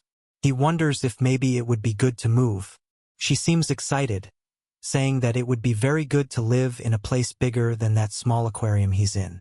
She says that if they're going to move, it would have to be at least that big castle, obviously pointing to an extremely luxurious mega building. He pinches her face, saying that she has no idea how much that apartment costs. With her cheeks squished, she wants to know what happened to the money he earned in the pyramid. That's when he remembers that considering the amount of points he has, the boy already has more than $1 million, so he can buy. Maybe it really has come time for him to have his own place. Lucio is all excited, already saying that the place is giant. Our delivery boy is already with a luxury apartment. Furthermore, it was built very recently, so it's extremely chic by current standards. He asks the guy for the details, who says that they'll be able to move in 2 weeks at the minimum. The guy is wanting to explain all the details, but Radium just says that everything is fine. He liked it because it seems good. But even so, he still wanted to take a look at other places because it doesn't make sense to buy the first one you take a look at. He then calls out to Lucio, saying that they're going to see some others, but she asks why they don't just stay there. He just picks her up in his arms and says that he still hasn't decided. Then they're going, and he takes a look to the side and seems to recognize a girl. Is it my impression? Or is this the first woman, apart from the huntresses, that I've seen in a while? A little later, Lucio is again eating a lot of ramen, saying that it's delicious. She takes a look at our boy and asks why he's not eating anything. He's there drooling over the paper, saying that he bought a house just by researching one day. That, yes, was ostentation. After that conversation with the guy, they looked for some more, but in the end, he stayed with the first one anyway. As it was a launch, he even got a good price. The only thing that's now on his mind is that girl he saw when he left the apartment. Guys, forget what I said. He remembers that he saw her at the gates of Tartarus, meaning a huntress as well. He imagines that as the helmet was covering half of his face, at least he wasn't recognized. But there's something more important at the moment. There weren't any more delivery requests arriving. Lucio says that they did one recently, but he responds that that was 2 days ago. He explains that 2 days isn't that long, but our boy says that he's used to doing one delivery a day. She tells him to stop thinking that it will always be like this, because greed doesn't lead to anything good. Furthermore, he should have earned a lot of money. Radium says yes, he earned a lot until yesterday. Before the purchase, he had about $19 million to spend, but just the down payment on that apartment was $12 million. If he starts calculating the installments in addition to the payments for the furniture and everything else, considering that the two of them are living, he realizes that he spent too much money. Lucio is scared, saying that with the money he earned from the pharaoh, he could buy a castle in the divine realm. He responds that he can't do anything, the center of Courier is really expensive like that. She wants to know what they're going to do, and he says that when you don't have money, you save. So she's going to be without sweets for a while. The expression on her face changes at that moment, saying that now she's going to have to think of something because of the gravity of the situation. He then has an idea and asks why he doesn't start advertising door to door. There aren't any rules that prevent them from seeking work. They could go directly to Ephesus and ask which gods he believed were needing their services. He starts messing up her hair, saying that even the nuisance was intelligent. The problem is how the two of them are going to Olympus. She responds that, as he always goes, it's because our boy says that when he accepts the delivery, he's teleported right away. The poor thing apparently was disappointed. The scene then changes to a helicopter where Team 1 and Team 2 of the Guild Yon 1 are arriving. 45 hunters in total had been called. The number 2 of the guild, RNBA, who is the neighbor of our boy, was there. Obviously, Soon was there as well. He then tells everyone to remember that today they were going in the direction of the gate that appeared recently. It was time to leave all the failures of the past behind and show once again the glory of their guild. Everyone raised their arms, shouting excitedly. He then calls out to Rarin, and the helicopter leaves. Inside the cabin, he asks if it's true that she believes that the guy on the motorbike started living next to her. Guys, the girl has photographic memory and says yes. She's not sure, but it seems that's the case. The poor leader is there desolate that. Okay, here's the text translated into US English, with some adjustments for clarity and flow, suitable for a YouTube video. So, they're gonna spend 1 billion people to find the damn guy, and he's moving to her side. He asks if she's absolutely sure, and she says yes. That bitch is a genius, at least in this one thing. Sejun knows it'll be easy to find the kid. So the focus now is on closing that gate. Aaron's thinking that, apparently, that's the person who beat the 8 trigrams alone. Man, she's excited to fight him someday. That's enough, honey. I want romance. Get out of here. Oh, Luca's back at Hephaestus Forge. Our boy's arriving, but unfortunately, this time it looks like he's not here for work. and even the lights are off. Lucio's freaking out, saying maybe they should leave because they could get punished for trespassing. Our boy says that's not necessary, especially since she's the one who taught him how to get here. Even so, Lucio insists, saying they're being extremely disrespectful by coming to someone's house when they're not even there. He points out she's being inconsistent since she called Pharaoh an old hag, which would be even more disrespectful. Suddenly, someone steps on his back and asks who dares to trespass on his property in the morning. Obviously, it's just Hephaestus. Are you using boy, Raiden, the god, nor comments that he doesn't remember asking him to deliver anything, so what's he doing there? Our guy, all cute and cuddly, too cute for my taste, says he's there to ask a favor. Hephaestus wants to know what it is, and our boy says that before that, he thought it would be rude to come empty-handed, so he brought something impressive.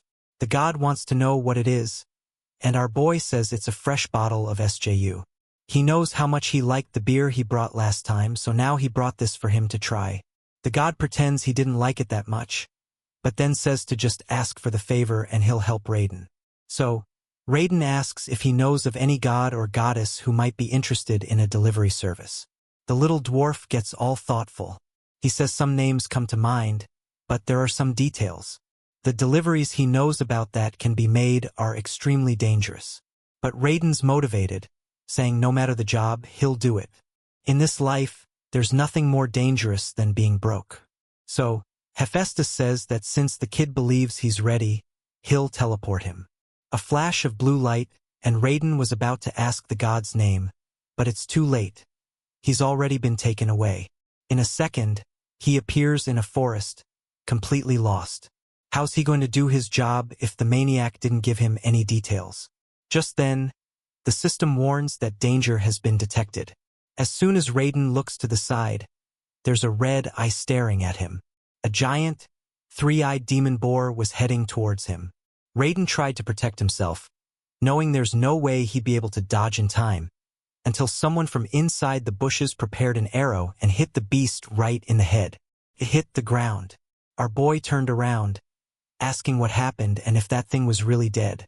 That's when Lucio appeared from the bushes, all happy, saying it was a close call. He almost became a squashed human rug. He said he didn't even know she was coming along, and she replies that as soon as he disappeared, she teleported there right away. It was close, but she's impressed that he killed that big beast with an attack that's known as a fairy creature from this place.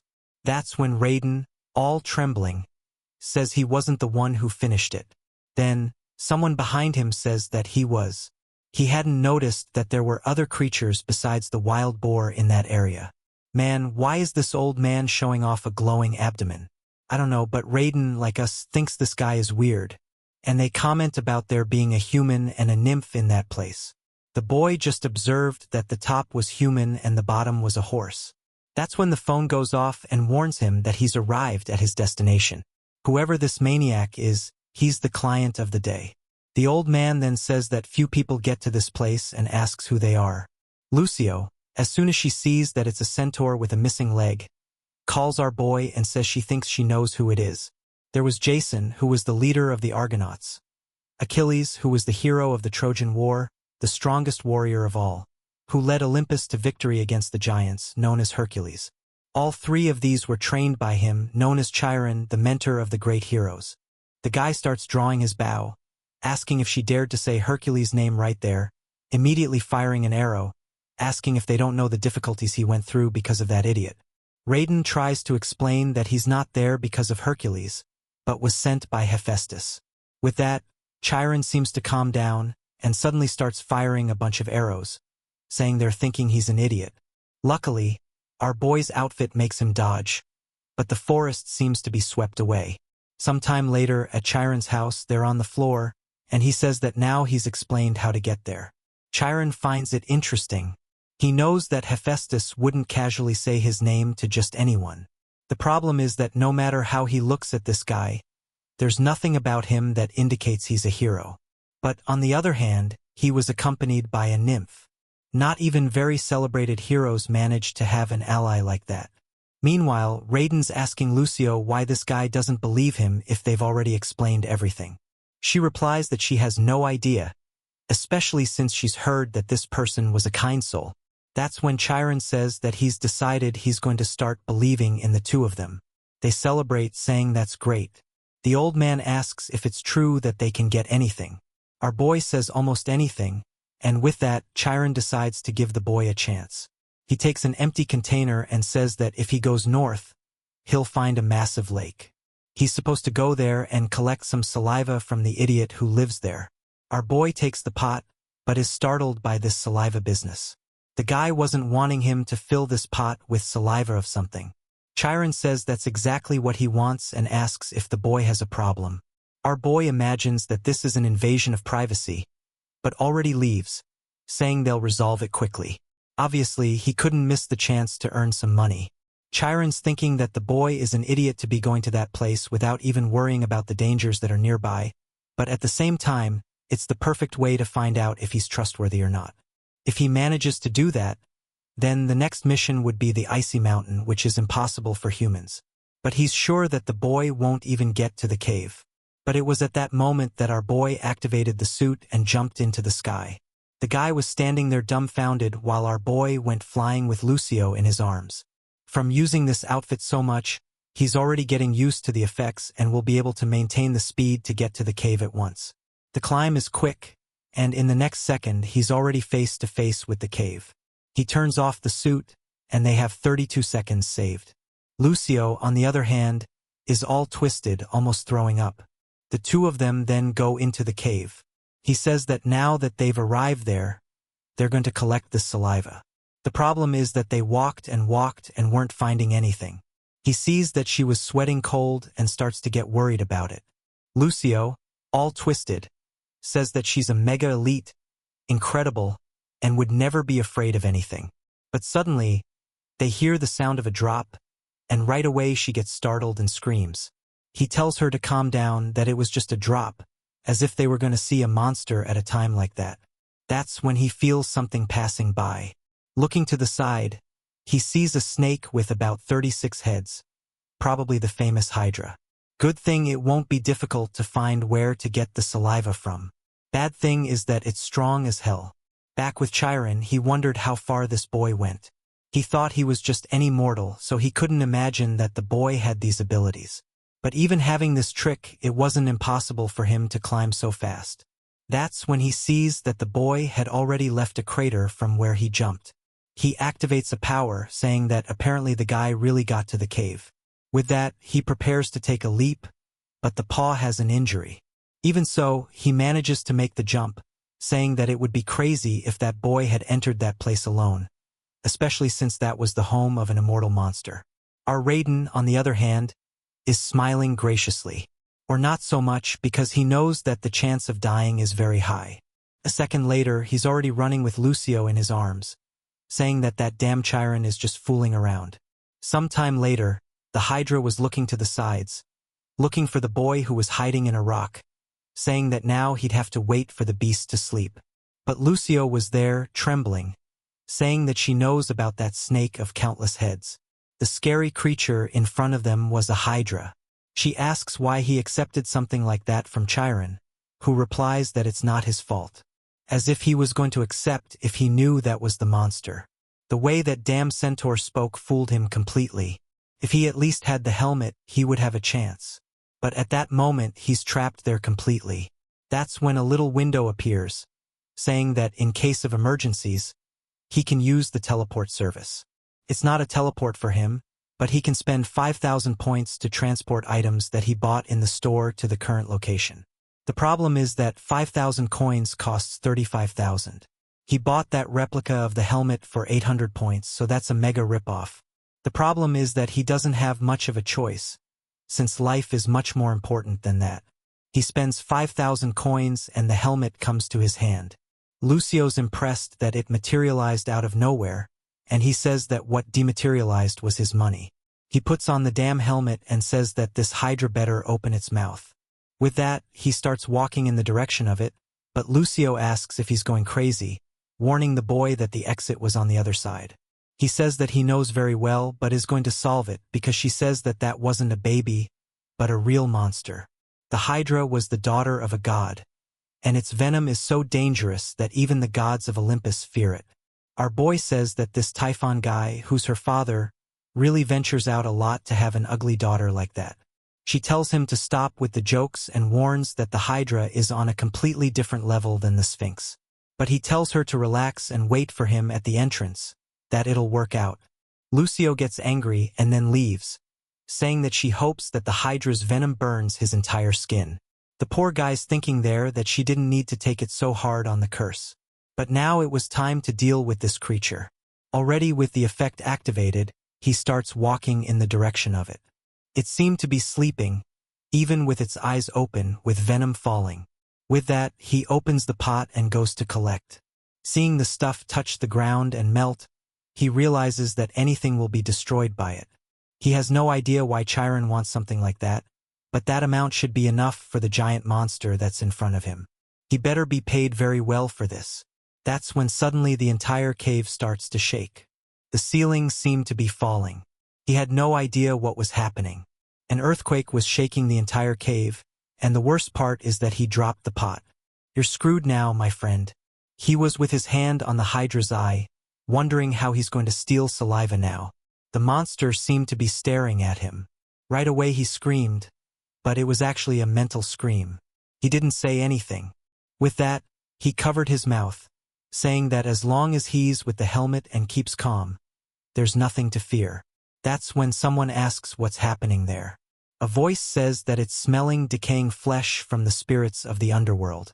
This was an aroma that she had missed and wants to know if the guy was sent by Tartarus. Right away, Raiden realizes that he was located by the aroma.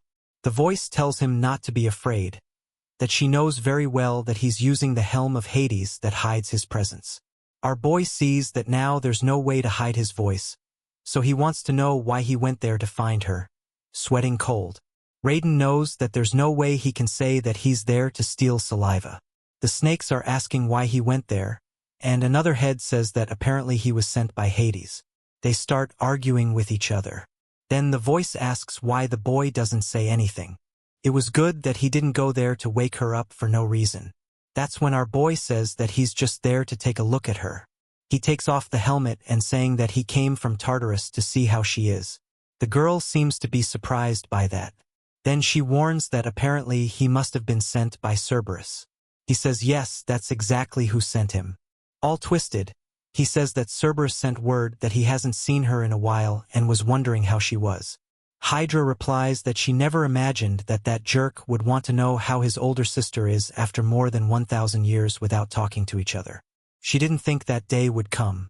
That's when Raiden gets a shock. The Hydra man was a creature of great attributes. Really very dangerous. Be careful. Meanwhile, outside the cave, Lucio's crying with anger at that idiot. No matter what Raiden does, he has no chance against the Hydra. So, she has to go down the mountain and call for help. That's when in the middle of the road she found Chiron, who wanted to know why she was alone.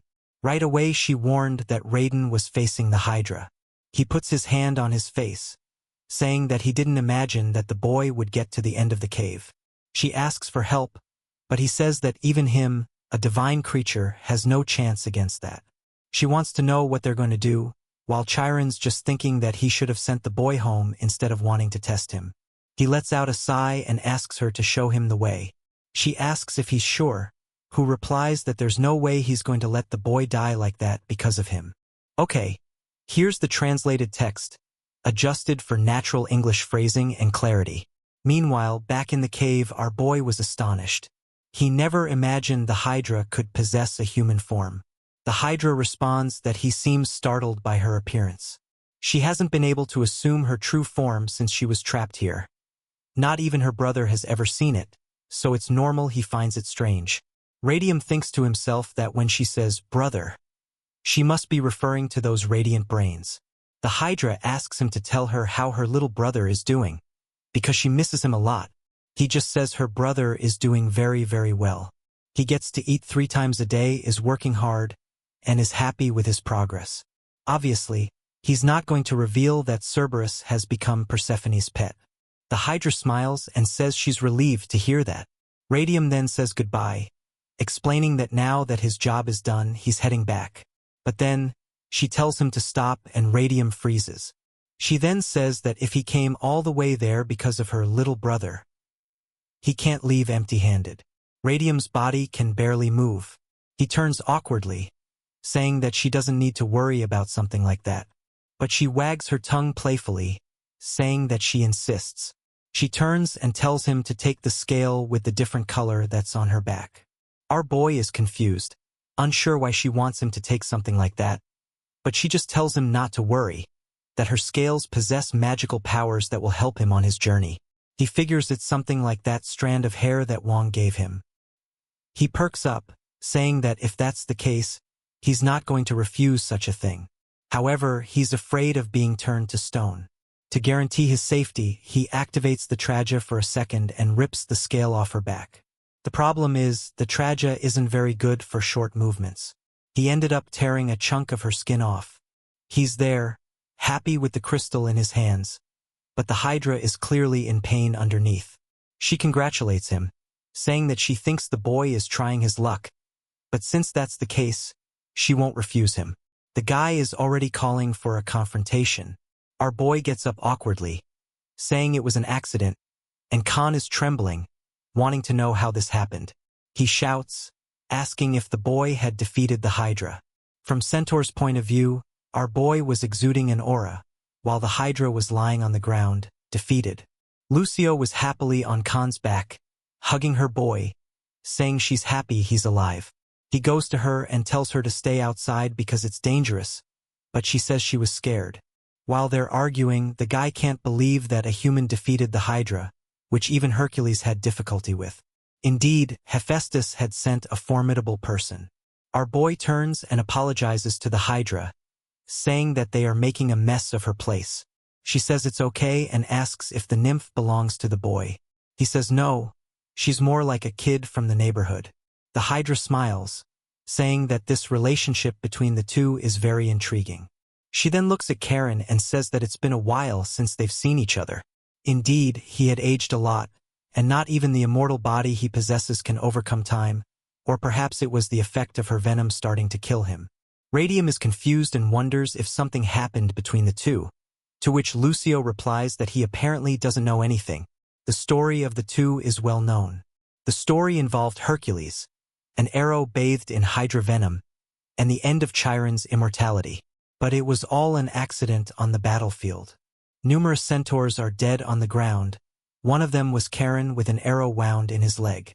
Maybe it wasn't an accident, but karma. It was the price he paid for creating the monster of Hercules. In Olympus, in front of a throne, someone calls him Khan, the wise, and asks if he really wants his immortality to be removed. Kneeling, Charon says yes, he wanted Zeus to remove it. He could no longer endure that pain. Zeus paused for a second and then said that it was fine, as a demonstration of gratitude for having taught so many heroes, he would receive an astrological sign. Charon wants to know what he means by that, but Zeus only says that he cannot die and one day he will understand. The centaur tried to insist, but it was too late. That's when his days as Charon the Wise ended, and he ascended to the level of divinity, becoming the commander over Sagittarius from that day forward. He became Chiron the Mythical. Back in the cave, the Hydra says that her venom is a death sentence for any creature, which is why she's impressed that he's still alive. He probably has to spend all the mythical power he possesses just to stay alive. Poor Chiron is really suffering and says that her tongue is as sharp as ever. Maybe he should cut it off. The Hydra smiles and says that now his mouth is dirty. As far as she remembered, he was a gentle soul. She goes to the boy and asks his name. He says Radium and he confirms it. She is then doing an arrangement of two very large and important things, and Lucio covers our boy's eyes. The Hydra picks up a flask and says that she knows that he's there for her saliva. Charon had asked him to get it. Our boy asks if she knew from the beginning, to which she replies that of course she did, because he smelled like Chiron. She then takes a look and tells Charon to come get it, but wants to know what she wants with it because she knows that she wouldn't give it away for free. The Hydra replies that they always treat her as if she were a terrible villain, but he should remember that she never poisoned him, Hercules did. Radium, oh my God. He is misinformed from the whole mythology. After explaining the story, he is still surprised. He then offers the flask and says that he has been waiting all the time for him to appear there to collect it. Karen hesitates for a second, then takes it from her hand, opens the flask and drinks it. Oh my gosh, I don't know if it was an antidote or not, because the venom is corroding his entire body. The things seem to be spreading even more through his leg. He starts to get wobbly and falls to the ground. Seeing this happen, Radium asks what the Hydra did. That's when he hears a laugh. Karen was on the ground crying with happiness, saying that his leg had finally returned to normal. It had been 3,890 years since he had been feeling this pain. In the world of mythical creatures, he didn't even know what it was like to live without anguish. The Hydra, all cute, strokes him, saying that she imagines it must have been very painful for him to live like that. In this, Raiden and Lucio run calling for him. Some time later, in Chiron's house, they are sitting there wondering why he is taking so long. Maybe the jerk didn't want to pay for the hard work he had. Lucio, however, tells him to stop accusing an honest person like Karen. Radium didn't even deserve to be paid, because the Hydra herself delivered the saliva. The poor guy would be left looking like a fool. Realizing that he has no argument, that's when the centaur opens the door and apologizes for making the two wait. It took much longer than he expected to find what he was looking for. Our boy was going to say that he really took a long time when Lucio covers his mouth and says that they were waiting quietly. She wants to know if he was looking for the bow, and he said yes. This bow had been created with the intention of being delivered to Hercules, but he believes that it is more suitable for Radium. Our boy is an idiot. He is angry, saying that he would have preferred to have earned some points, but he is sure that if this thing is OP as hell. He thinks it is a random object and accepts it anyway. Right at that moment, however, the door opens. The two ask who it is, and the guy then enters the room apologizing for entering like that out of nowhere. Lucio seems to know who the person is, and oh my, the guy is holding a huge sword. This is Eris, the god of war. A misinformed Radium says that as far as he knows, this guy is known as a petty bandit from Olympus. Lucio tells him to be careful because Eris at this moment is the prince among the gods, being the son of God and Hera. He is the son of a king and a divine queen. Ares comments that it is strange to see a mortal like him. He wants to know if he is known as Run Lu. Our boy confirms it right away. The guy advances saying that he found him. Our boy has no chance, but the guy falls to the ground and asks for help. Our boy is there without understanding, and at 27 years old, Radion Lu was the first human to make a god kneel. Sometime later on a train line, Lucio comments that this weird car is fast as hell. He explains that this is not a car and tells her to lower her voice, that there are other passengers. The boy is exhausted because he finished one job, and now he is already in another until he receives a notification on his cell phone that he has won 100,000 coins from Karen with an extra 100,000. At that moment, the boy's tiredness disappears until the guy behind says for them to stop shouting a little. Lucio makes fun of him for being scolded, but our boy doesn't want to know anything. He won $1.5 million. The only problem now is to solve this urgent mission to save the hunter from Eris in 5 hours. Back at home, he asked what this business is about saving the hunter who was hired by him. Ares explains that he hired a hunter. However, when he went to look at the destiny, the guy is marked to die today. Run asks why he doesn't solve this because Lucio explains that this violates the law of causality. Karen says that it is forbidden for the gods to interfere in the life and death cycle of humans, however difficult it is to accept. Every god understands that destiny is not chosen by them. Ares, however, replies that it is different. He cannot let this hunter die. He has bet everything he has in this life on this person. There is a type of hunter of mythical level. Basically, the gods can invest points in hunters so that they receive more powers. As the hunter becomes more famous, the god begins to profit more and more. On the other hand, if the god invests the points in a hunter and he dies before completing the mission, it is as if you invested in a cryptocurrency and lost everything. Karen says that he is crazy for betting everything on a single hunter, and apparently he is still an addicted gambler. Eris is there trembling, asking to help him just one more time. He had not only invested his points but also his father's points. He had no idea of this at the time. Our duo is scared because if the guy invested his father's points, he is saying that he spent everything that Zeus possesses back on the train. Our boy says that he doesn't do miracles either. How is he going to protect a hunter with mythical talent? On the other hand, as it is an urgent job, it will be paid by Ares, it will certainly be worth it. Lucio then wants to know where they are going, and our boy shows the Busan ticket. In a cave, a pile of monster corpses was on the ground. Song Jun shouts for everyone to prepare that the next wave was coming. The whole guild became alert and the big guy came to give the bite, however the SW eggs of one passed him a cut easily. Is this the jerk who has all the mythical points is cutting the boys as if it were an antique? The problem is that no matter how many monsters they kill, it seems that there is no end. Arinho Futura, a Y of our boy, is also there cutting all the bugs. He asks how things are. She says that for now at least the bottom of the cave is empty. He then tells them to take the chance to breathe a little. Everyone is sitting in the cave field resting.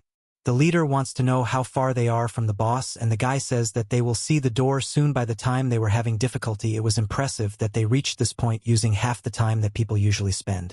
Suinju then says that he heard that 6 people of level A retreated, so the boss must really be strong. The friend explains that it is a creature with 10m of height. The group would have a chance if they found the boss when they were 100%. The problem is that when they found the boss, everyone was already finished. Seju congratulates him for having retreated and called for more help. In this, he gets up and says that it is time for them to continue because he wants to go home soon. A group then walks until they are face to face with a giant door. They know that the boss is right there behind, and everyone prepares. The door begins to open and Sun Jun tells the tanks to go in front. With this, they see themselves inside a cave even larger than the previous one. The strange thing, however, is that there was nothing. In that room, they are looking around wanting to know where to stop because they are sure that there is the boss room. Suddenly some drops fall on Harem's clothes. She wonders why water is falling from the ceiling and looks up. At the moment her expression changes and she tells everyone to retreat, but the guy has already taken a bath of purple liquid. Song Jun shouts for her, but in the same instant more of the adventurers begin to be pulled. In this, he turns to the car who gave the information and asks why everything was different from what he said. The boy begins to tremble, and suddenly a lot of tentacles come out of his mouth with him saying that he brought everything that the mother asked for. At the moment it becomes obvious that this was a trap, and on the ceiling was a giant slime full of eyes spread the tentacle down. The scene then changes to a beach. Our boy with Lucio is there facing the portal that apparently he will have to enter to save Saba. Who will it be? Right guys, it's a NASA secret. Even so, Lucio is angry, wanting to know why she can't go together. He explains that she has to be more realistic. This gate was the second largest after Tartarus. He knows that she is angry because yesterday he almost died, but the problem is that he can't take her since he only has one helmet. In this, he has an idea and delivers a note saying that with this she can enjoy as many sweets as she wants. However, Lucio is with money on his face, saying that she will not be bought with this knot. He says that it is a pity because with this little money it was possible to buy 50 pieces of candy. At the moment her expression changes, knowing that it was possible to buy so many. In this, he is already entering a portal, telling her not to forget that if she finds a stranger she is to send them away. A flash of light. He sees himself inside the dungeon walking through there. He realizes that apparently this time it is a type of cave. He steps on a disgusting slime and wonders what is this. That notes that in front of him there were already a lot of dead monsters. He believes that now it is explained why. Okay, here is the translated text, adjusted for naturalness in US English. Okay, so people are in danger. There are way too many monsters in this place. The problem is now he's here too. He's gonna have to get through all of this. If he had his bike it would be easy, but it's not here. Not to mention his outfit is still on cooldown. He's been in this dungeon for 10 seconds and he's already running out of options. That's when the shop pops up, saying he can always buy something in an emergency. Just in time, he remembers and gets excited. But when he takes a look, the bike costs 100,000 points to bring in. What kind of bike is this that costs 1 billion Korean won? While he's saying it's too expensive, someone comes up behind him. The person asks what he thinks he's doing, and he gets startled and accidentally touches the bike. It was Lucio, saying there's no way she's leaving him alone. But there goes 100,000 points. He asks what she's doing here, and she says she already told him she was coming along. Poor Riyadh is scolding her when suddenly something shines nearby. She tells him to take a look, and of course the bike appears. But man, it's not just any bike. I thought he was bringing his own, but he actually bought a new one. The kid is super excited, and he better get on it because there are a ton of monsters. He throws Lucio on the back and speeds off through the dungeon. Meanwhile, in the boss's room, it's still raining purple goo. Song Joon realizes that this was the boss's plan from the beginning. And now, unfortunately, everyone is trapped in tentacles except for him. While he's looking for a way to save them, suddenly an attack comes from above. He barely dodges, seeing a storm of cuts in the attack coming from all angles. He knows that sooner or later he's going to get hit. The problem is, how is he going to deal with this boss on the ceiling? It's very different from what he heard. Besides, it's the first time he's heard of a creature that can take control of a human. If this monster escapes from this place, the whole world will fall into chaos, so he has to end it here. Amidst the tentacles, Erin was floating when suddenly her eye opened, and she managed to destroy everything with a barrage of cuts. Right then, he approached and said he was glad she escaped. He asked how she was feeling, and she replied that she was okay. But they needed to bring this boss down quickly and free the people trapped in the tentacles. She then runs ahead, saying she'll draw attention and try to create an opening for him. The boss sends more attacks, but she manages to dodge them, comes in with the Z-Dag, and seems to land a direct hit. With that, she created the opening that Song Joon wanted. The guy activates the divine power of Ares, the most powerful attack he possesses, Punishment of Mars. An energy accumulates and the boss is engulfed in a giant blaze. Seconds later, the poor guy was exhausted. This ability is one of the few of the mythic class, so he's sure the boss is dead. It's only because of her that he maintains the title of guild leader. No boss has ever survived that. But of course, the boss did survive. Otherwise, our boy would have had to come save the day. The boss is still staring at him with the eyes of the devil. The poor guy is wondering how this monster is still alive, but Erin just tells him to run and stand still like an idiot. The kid has apparently given up on life. He just apologizes and stands there, frozen, while the boss prepares an attack. He says this is the end for them. The boss's eye, which was preparing the attack, began to swell when suddenly a motorcycle passes right through it. Man, the kids smile, still saying that the delivery guy has arrived. The two of them are speechless, not understanding what happened, while our boy is frustrated with this 100,000 coin bike. The kid arrived in style, even doing a drift in a cloud of smoke. All the leaders were wondering what that was, why the guy on the motorcycle had suddenly arrived. Someone steps forward and says that the humans gave Lucio a terrible name. Lucio, in biker style, says that she is an elite pilot. The two of them are still wondering who this weird little girl is, while she's standing there, telling them not to freeze in front of the great Lucio. When suddenly, the guy with the monster in his mouth appears behind them. At that moment, she thought it was the end for Mille Lucio, the racer, but our boy comes and pulls the monster out of his mouth all grossed out, wanting to know who these weird people are. The poor guy was being consumed until he was falling apart. That's when he hears a flash. Looking to the side, he sees that the boss, even though he has one eye gouged out, is still alive. He immediately knows that this must be the dungeon boss, and it looks like he arrived just in time. He then asks who Song Joon Park is. From the back, the guy says that's him. Our boy gives him a once-over, asking if he isn't hurt, what's happening, if he's healthy. He's all curious, saying that he looks familiar. Then he remembers that it was in Tartarus, and says he never imagined he'd find this hunter here. It's a small world after all. Song Joon yells, telling him to concentrate and kill this damn boss quickly. But in response, the delivery guy just asks what that has to do with him.